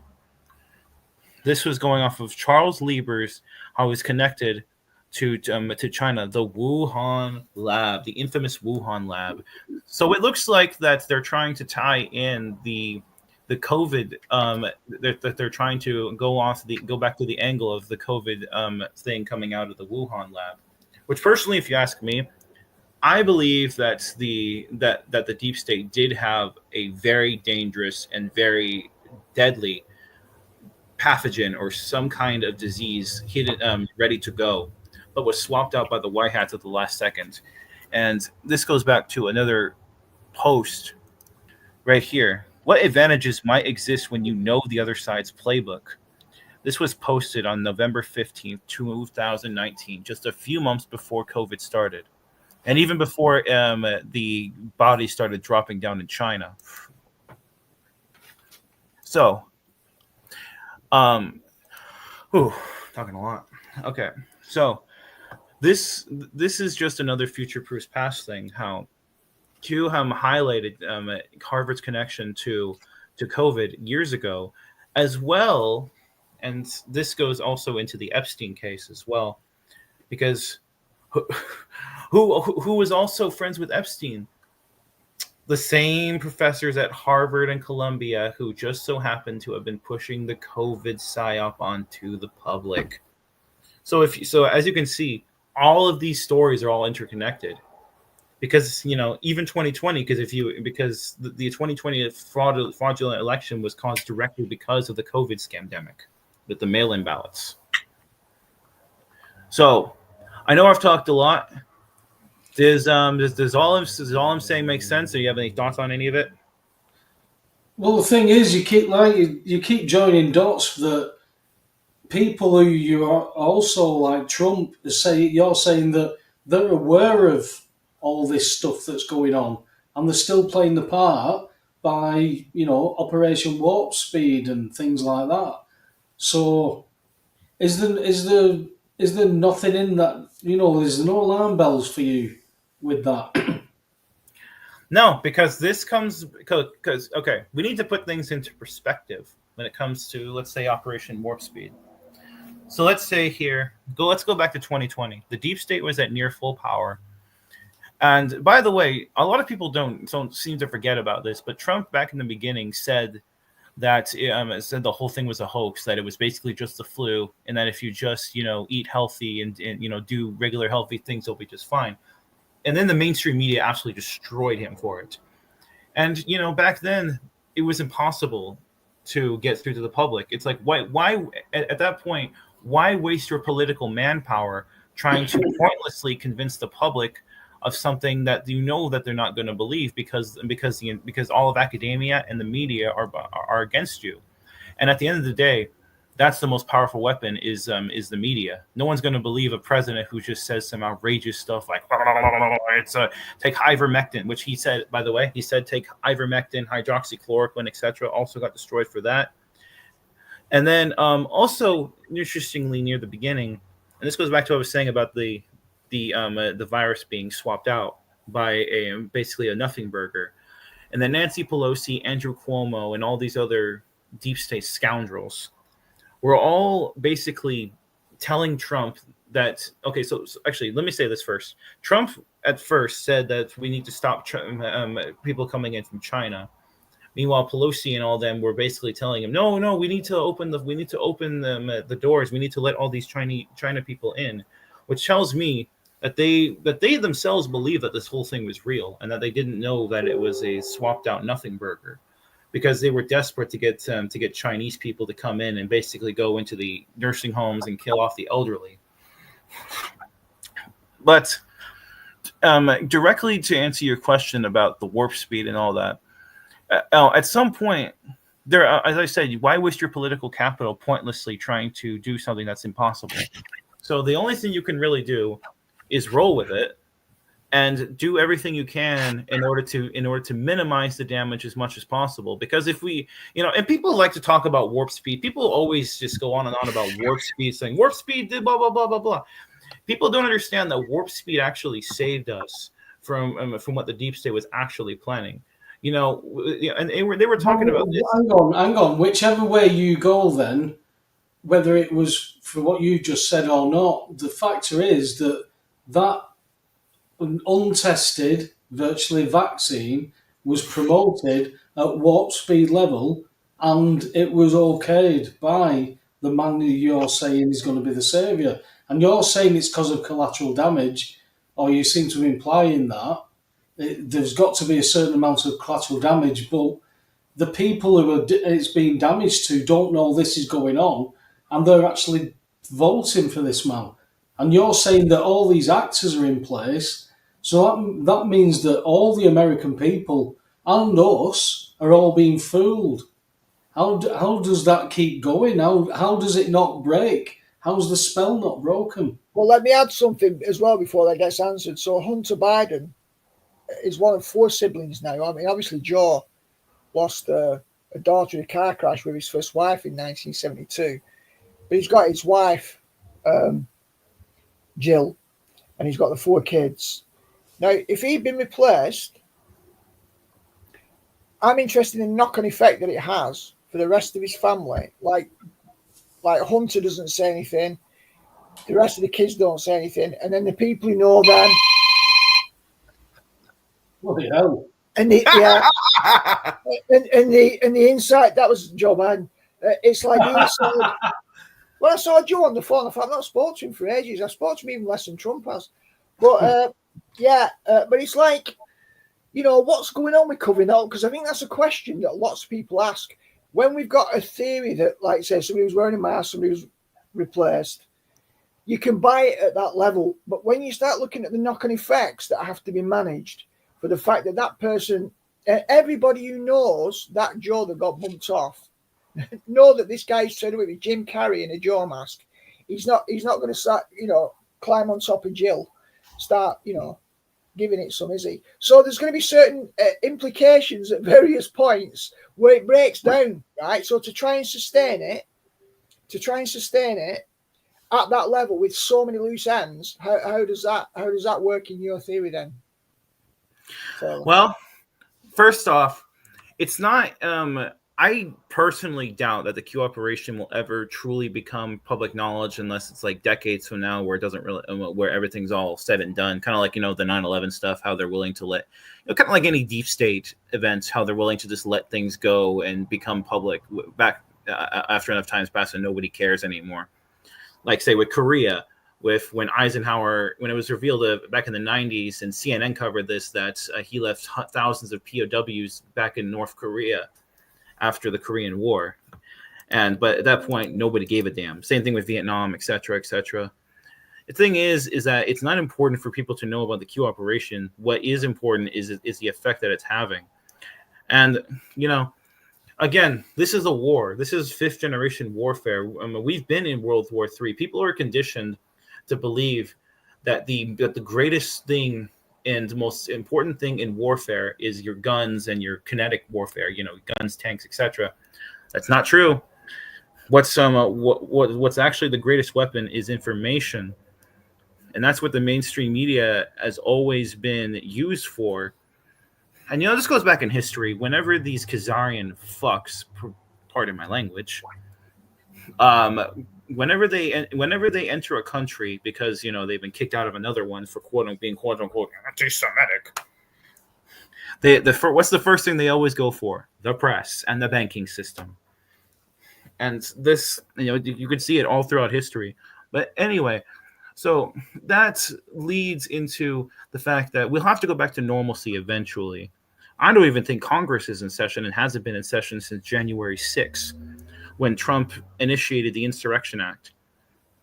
And the thing is that all of the policies that we have been getting, while they are real, the ones who are making the decisions are not the quote-unquote politicians sitting in the White House. And I'm sure that this is not news to you, because this has been the case for decades, how the politicians are only the face of the operation, and the ones really behind the scenes running it are the people that that hire them, that pay them, etc. Your Rothschilds, your Rockefellers, your royal families, etc., etc.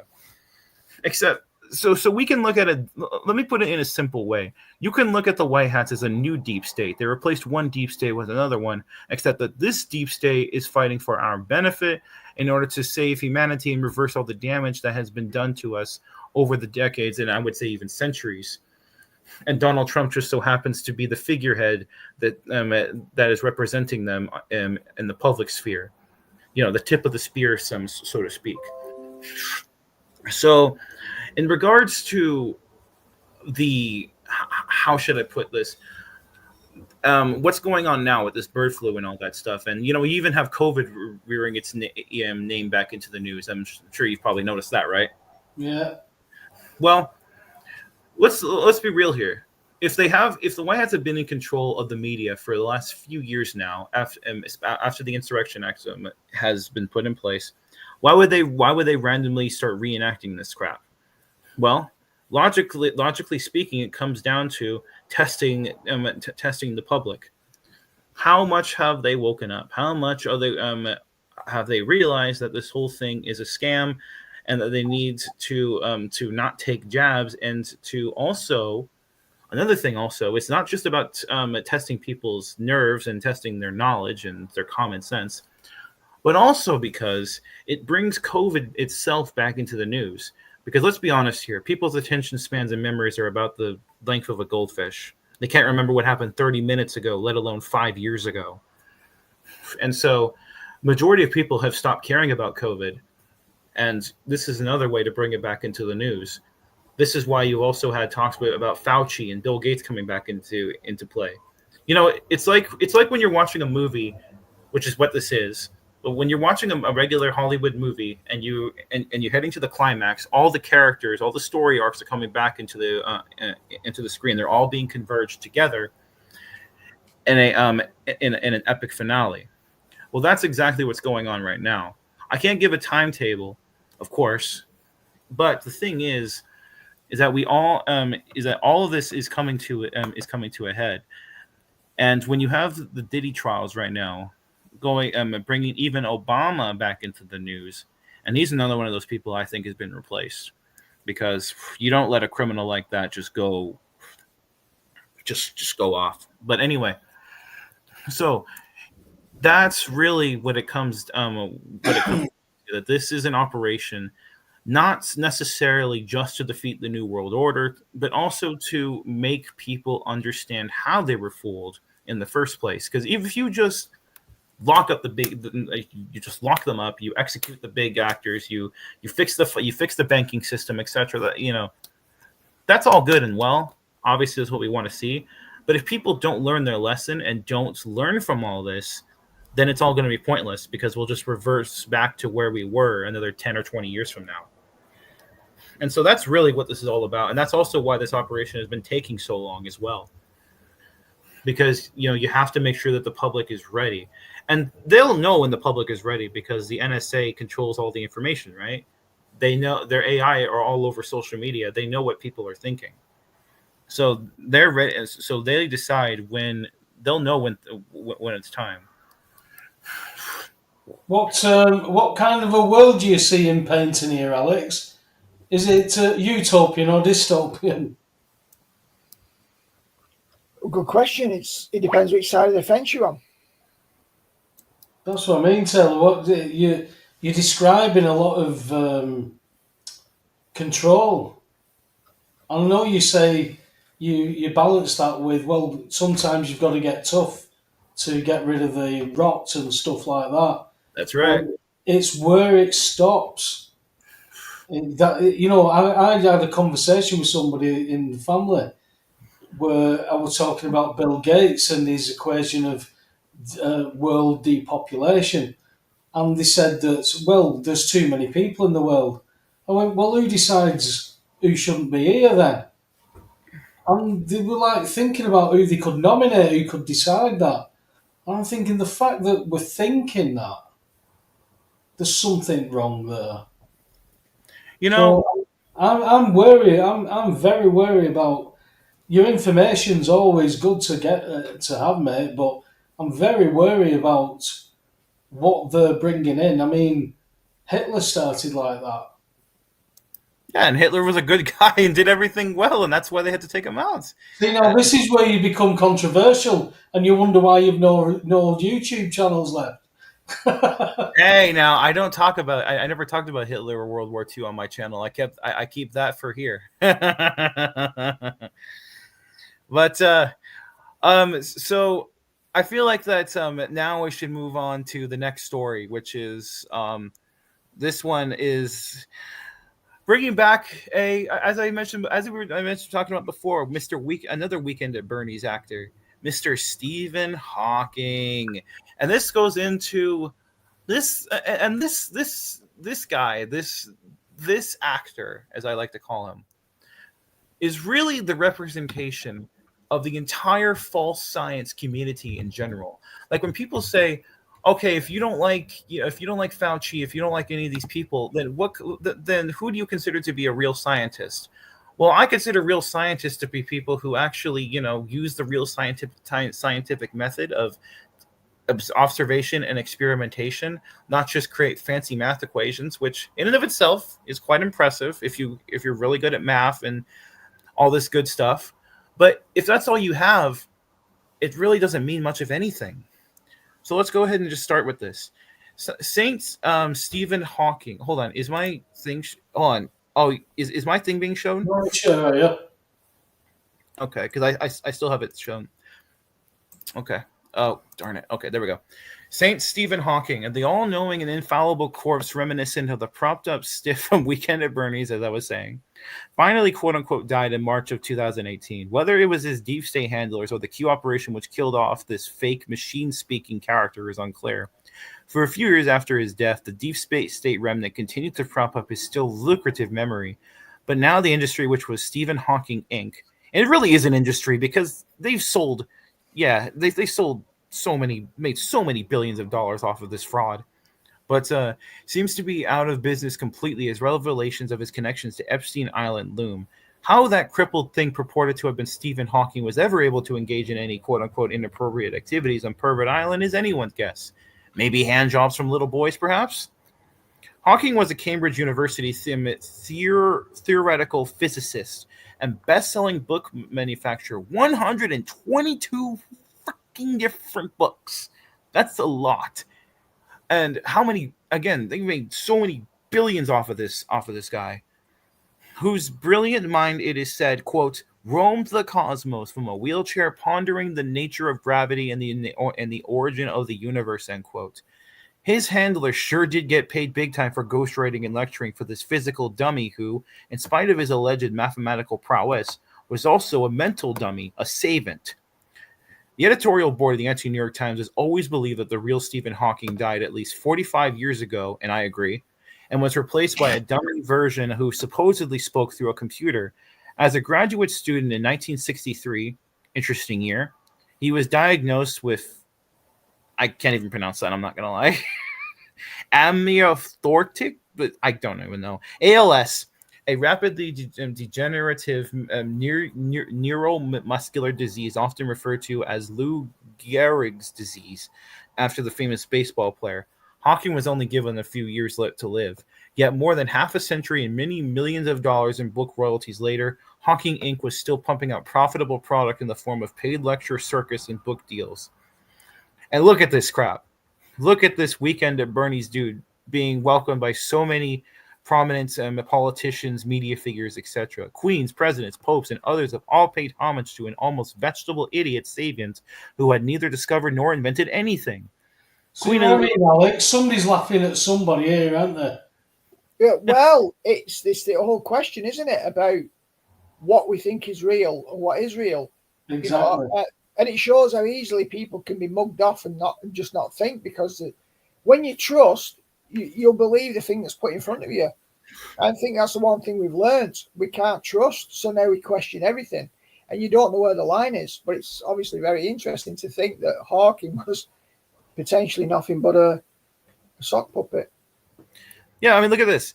The Queen Elizabeth, Barack Obama, Pope Francis, Bill and Hillary Clinton, Pope John II, who I don't think was a bad guy, but regardless. Nelson Mandela. There's another one that people freaking pop up as a so-called saint. Oh, dear God.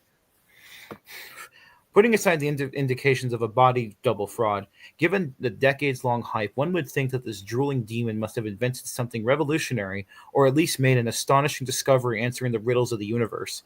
Actually, the obsessively outspoken atheist's only quote-unquote accomplishment was in allegedly concocting math equations in lieu of actual experimentation and observation to prove the Big Bang and black holes. This line from an old New York Times article inadvertently reveals the problem with the type of theoretical science practiced by Saint Hawking and his idiotic ilk. Quote, in a long and daunting calculation, Dr. Hawking discovered to his befuddlement that black holes, those mythological avatars of cosmic doom, were not really black at all. In fact, he found they would eventually fizzle, leaking radiation and particles, and finally explode and disappear over the eons. Bold emphasis added. Nikola Tesla, The great scientific genius of the 20th century warned us about crackpots such as St. Albert Einstein, St. Stephen Hawking et al., and their exclusive use of long and daunting mathematical calculations and today computer models to quote unquote prove the imaginary theories shaped from pre existing bias. And here's a quote, and here's a couple of quotes from the great Nikola Tesla, a real scientist. The scientists of today that think deeply instead of clearly. One must be sane to think clearly, but one can think deeply and be quite insane. End quote. Quote, today's scientists have substituted mathematics for experiments, and they wander off through equation after equation and eventually build a structure which has no relation to reality. End quote. And then you have these two communist figures right here. Mr. Einstein was a literal communist. Hawking's hyped up 1988 masterpiece, A Brief History of Time, From the Big Bang to Black Holes, sold more than 10 million copies and inspired a documentary film.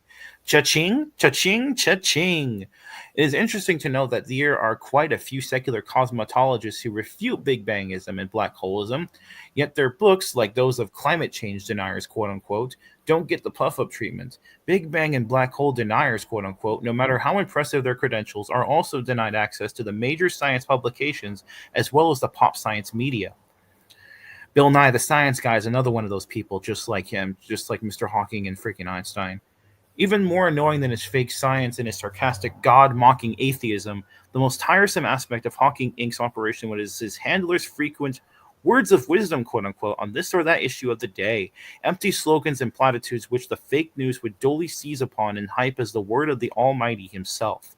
Here is but a tiny sampling of the brilliance, quote-unquote, which the quote-unquote smartest man in the world bestowed upon the goofy groupies who hung on Hawking's every computer-simulated utterance. Quote, a buildup of greenhouse gases in Venus's atmosphere burned off its oceans and turned it into the scorching hot planet seen today, with winds of up to 180 miles per hour, 300 kilometers per hour. Venus is an example of runaway greenhouse warming. The next time you meet a climate change denier, tell them to take a trip to Venus. I will pay the fare. End quote. And I want to ask, just how do you know this? Were you, Mister? I'll pay you a trip to Venus. Okay, have you been to Venus, my guy? Have you tested it? Have you got any proof? Or are you just going to say, just trust me, bruh. Trust me. Huh. Quote, the world of science needs Africa's brilliant talents, and I look forward to meeting prospective young Einsteins from Africa. Notice how we said Einstein. From Africa in the near future, as well as an African Einstein, of course. We want to see the African Gates, Brins, and Pages of the future. Notice how you meant Gates as well. End quote. Quote, I'm an atheist. In my opinion, there is no aspect of reality beyond the reach of the human mind. End quote. Hawking was no scientist. His handlers were globalist con artists. Let's hope the coming Epstein disclosures wreck the memory of this hideous human hoax once and for all. And just look at all these. And this is just a small fraction of stuff that he was behind. So, in conclusion, we can really, Jim, easily say here that this guy, Stephen Hawking, whether he was a body double or just or literally a corpse that just had that was like a puppet, whatever, was basically just a prop to set up to say, hey, look, the smartest man in the world says that black holes exist. He says that climate change is real, and that Donald Trump is a threat to democracy. And all that stuff, because before he quote unquote died, he was an anti-Trumper, of course, as all these deep staters were. And you have that credibility factor, and when the media pushes you, and you have your BBC, your CNN, etc., that constantly will say, well, the smartest man in the world has said today that this is true. Well, people are going to automatically believe it, because if he's the quote unquote smartest man in the world, people are inclined to believe it, because they trust the quote unquote experts. And this goes back to, again, what I mentioned before about scientists, these theoretical, nonsensical frauds that just come up with some math equations. And today, they, again, like I mentioned, they use computer models now. Like, how they try to prove that the Twin Towers in New York on 9/11 were brought down by jet fuel by coming up with these computer models that supposedly show it. It's just the perfect example right there that these frauds, they're the ones who get all the tuitions. They're the ones who get propped up by the fake media. and they're the ones that get all the grants and whatever kind of phony, whatever. And you even have good people, good real scientists who get caught up in this, because if they want to be able to create things and to be able to have any form of career or income, they have to follow the narrative and produce a specific kind of theory or math equation that will fit the narrative of the deep state.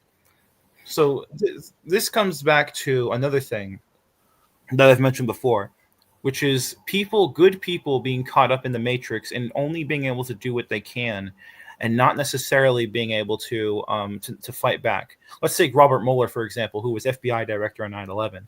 I think Robert Mueller was a white hat. I think he was a good guy, but was that same thing with Rudy Giuliani.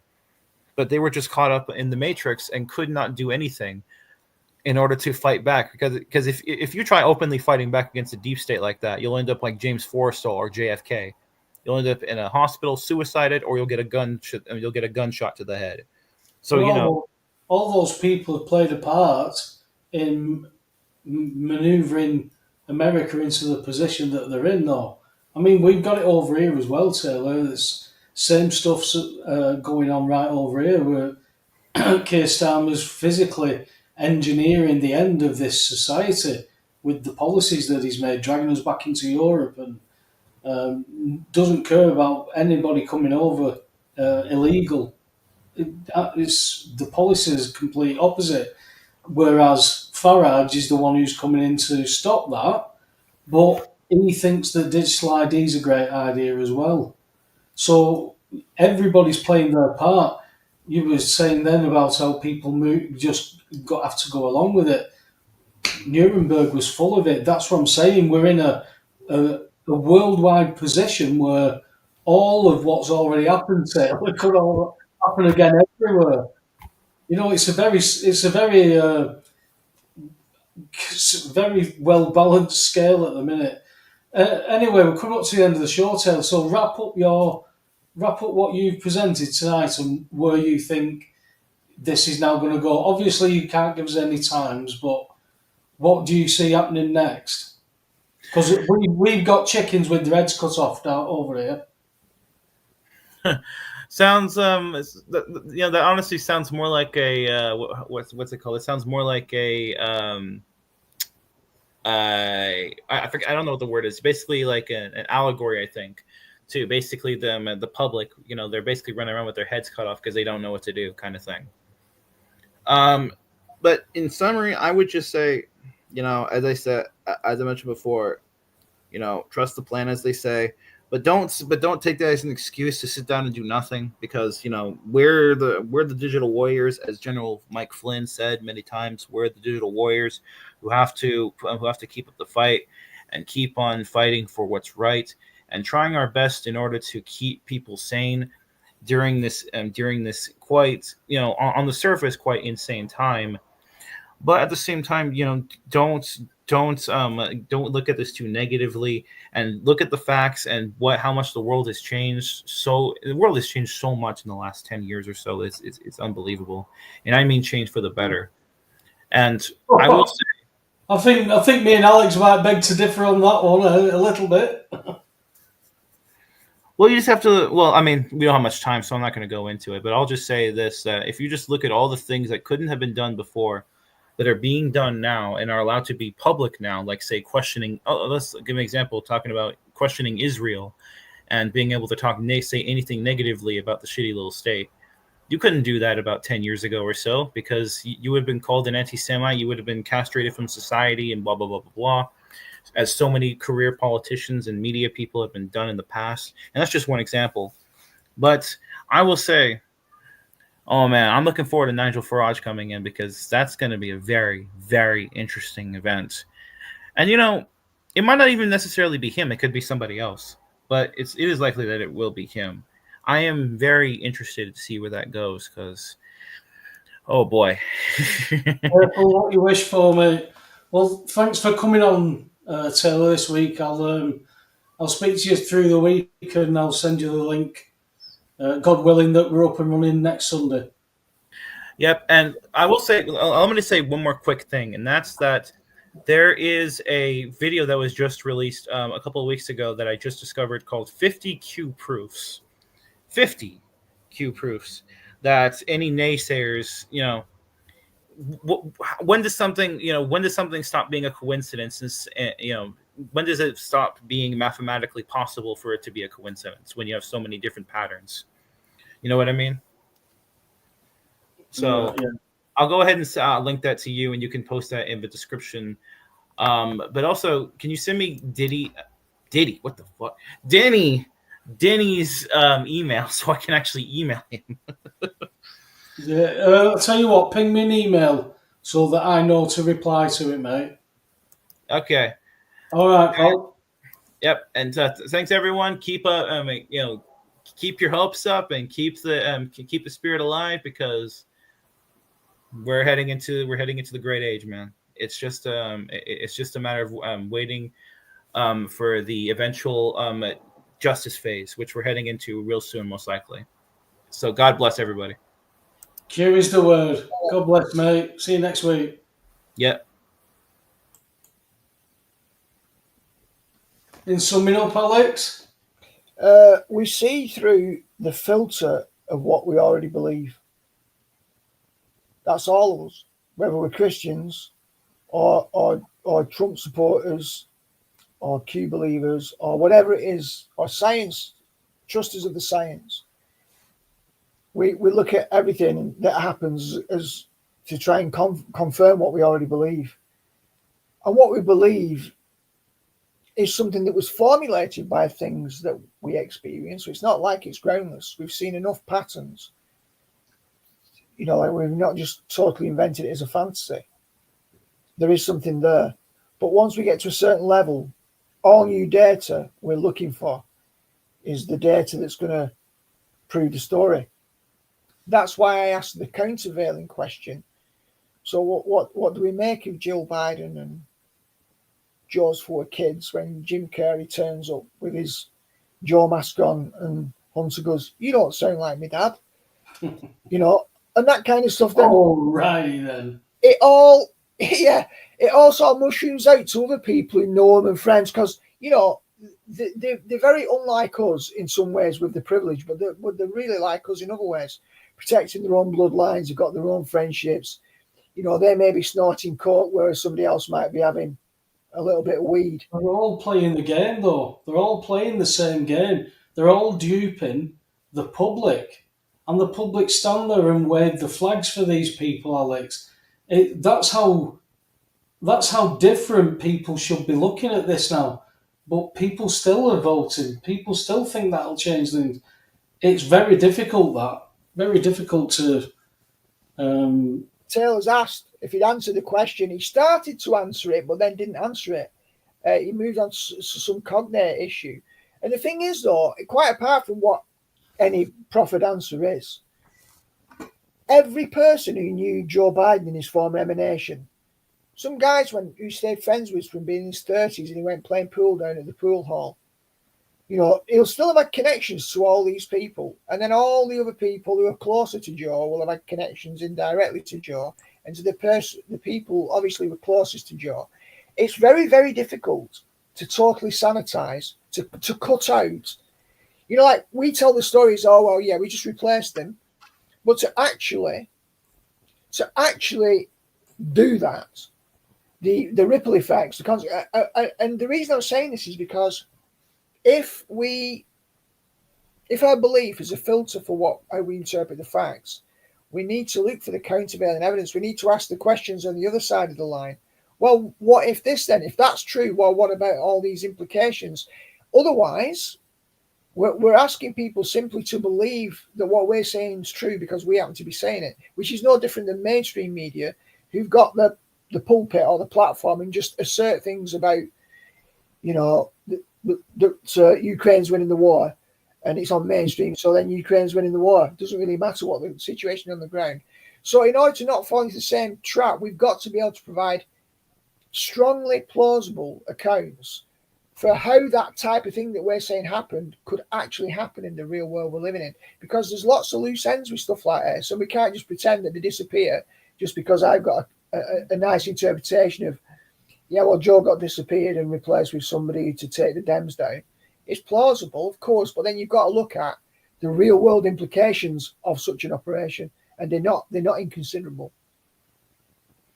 Well, at the end of the day, mate, like I said, we've got people who are pretending to be a certain persona or something like that, whatever you want to call it, to the general public. I've ever gone to one conference, and I sat in a Tory conference, right, where it was John Redwood who was the guest speaker there, Yeah, and it was like he was sat there like that, just very disinterested in everything else was going on. You had the MC, the compere. Then it comes to him, and all of a sudden he gets onto that podium, Alex, and it's like somebody's put a quid in him, and he's gone into animation, and he's got all the rhetoric, and he's got all the hand signals at all the right time, and he does that for half an hour, and then he sits down and goes back into that mode, and then we ended up walking out with him and going round, and he was walking with his briefcase, and he was like, honestly, mate, it was one of the most surreal experiences I've ever had. Very strange, those conferences, how they're all seemingly programmed with the right rhetoric. They have people in the audience, they were with newspapers and stuff. It's really weird how we've let these people run this system completely into the ground and make us pay for it, not only once, but twice, but three times.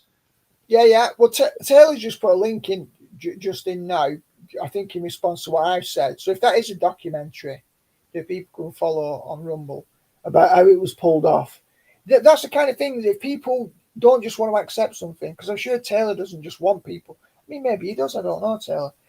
Just to accept it because you've done the research. But ideally, we should always want them to do their research and diligence. So if that link is going to give people access to filling in the gaps, I think it's important. This is just one topic, but if we don't learn to get into the habit of checking out stories and asking critical questions like, well, if that did happen, what would that actually involve in the real world of how that's covered up with all these close relations? If that question remains unanswered, it's a live question. If somebody can satisfactorily at least give an account for how it happened, then your mind can grapple with it and go, that sounds plausible. Then you can ask more questions, and that's questions lead to more questions, to more questions. Okay, they can lead to rabbit holes, but that's up to us, the ones we chase down. But if we're just left with more questions and answers, then people just become suspicious and they go, well, yeah, it's a claim, but how's it going to be fleshed out? And it's not down to the person making the claim sometimes. So Taylor's provided a link.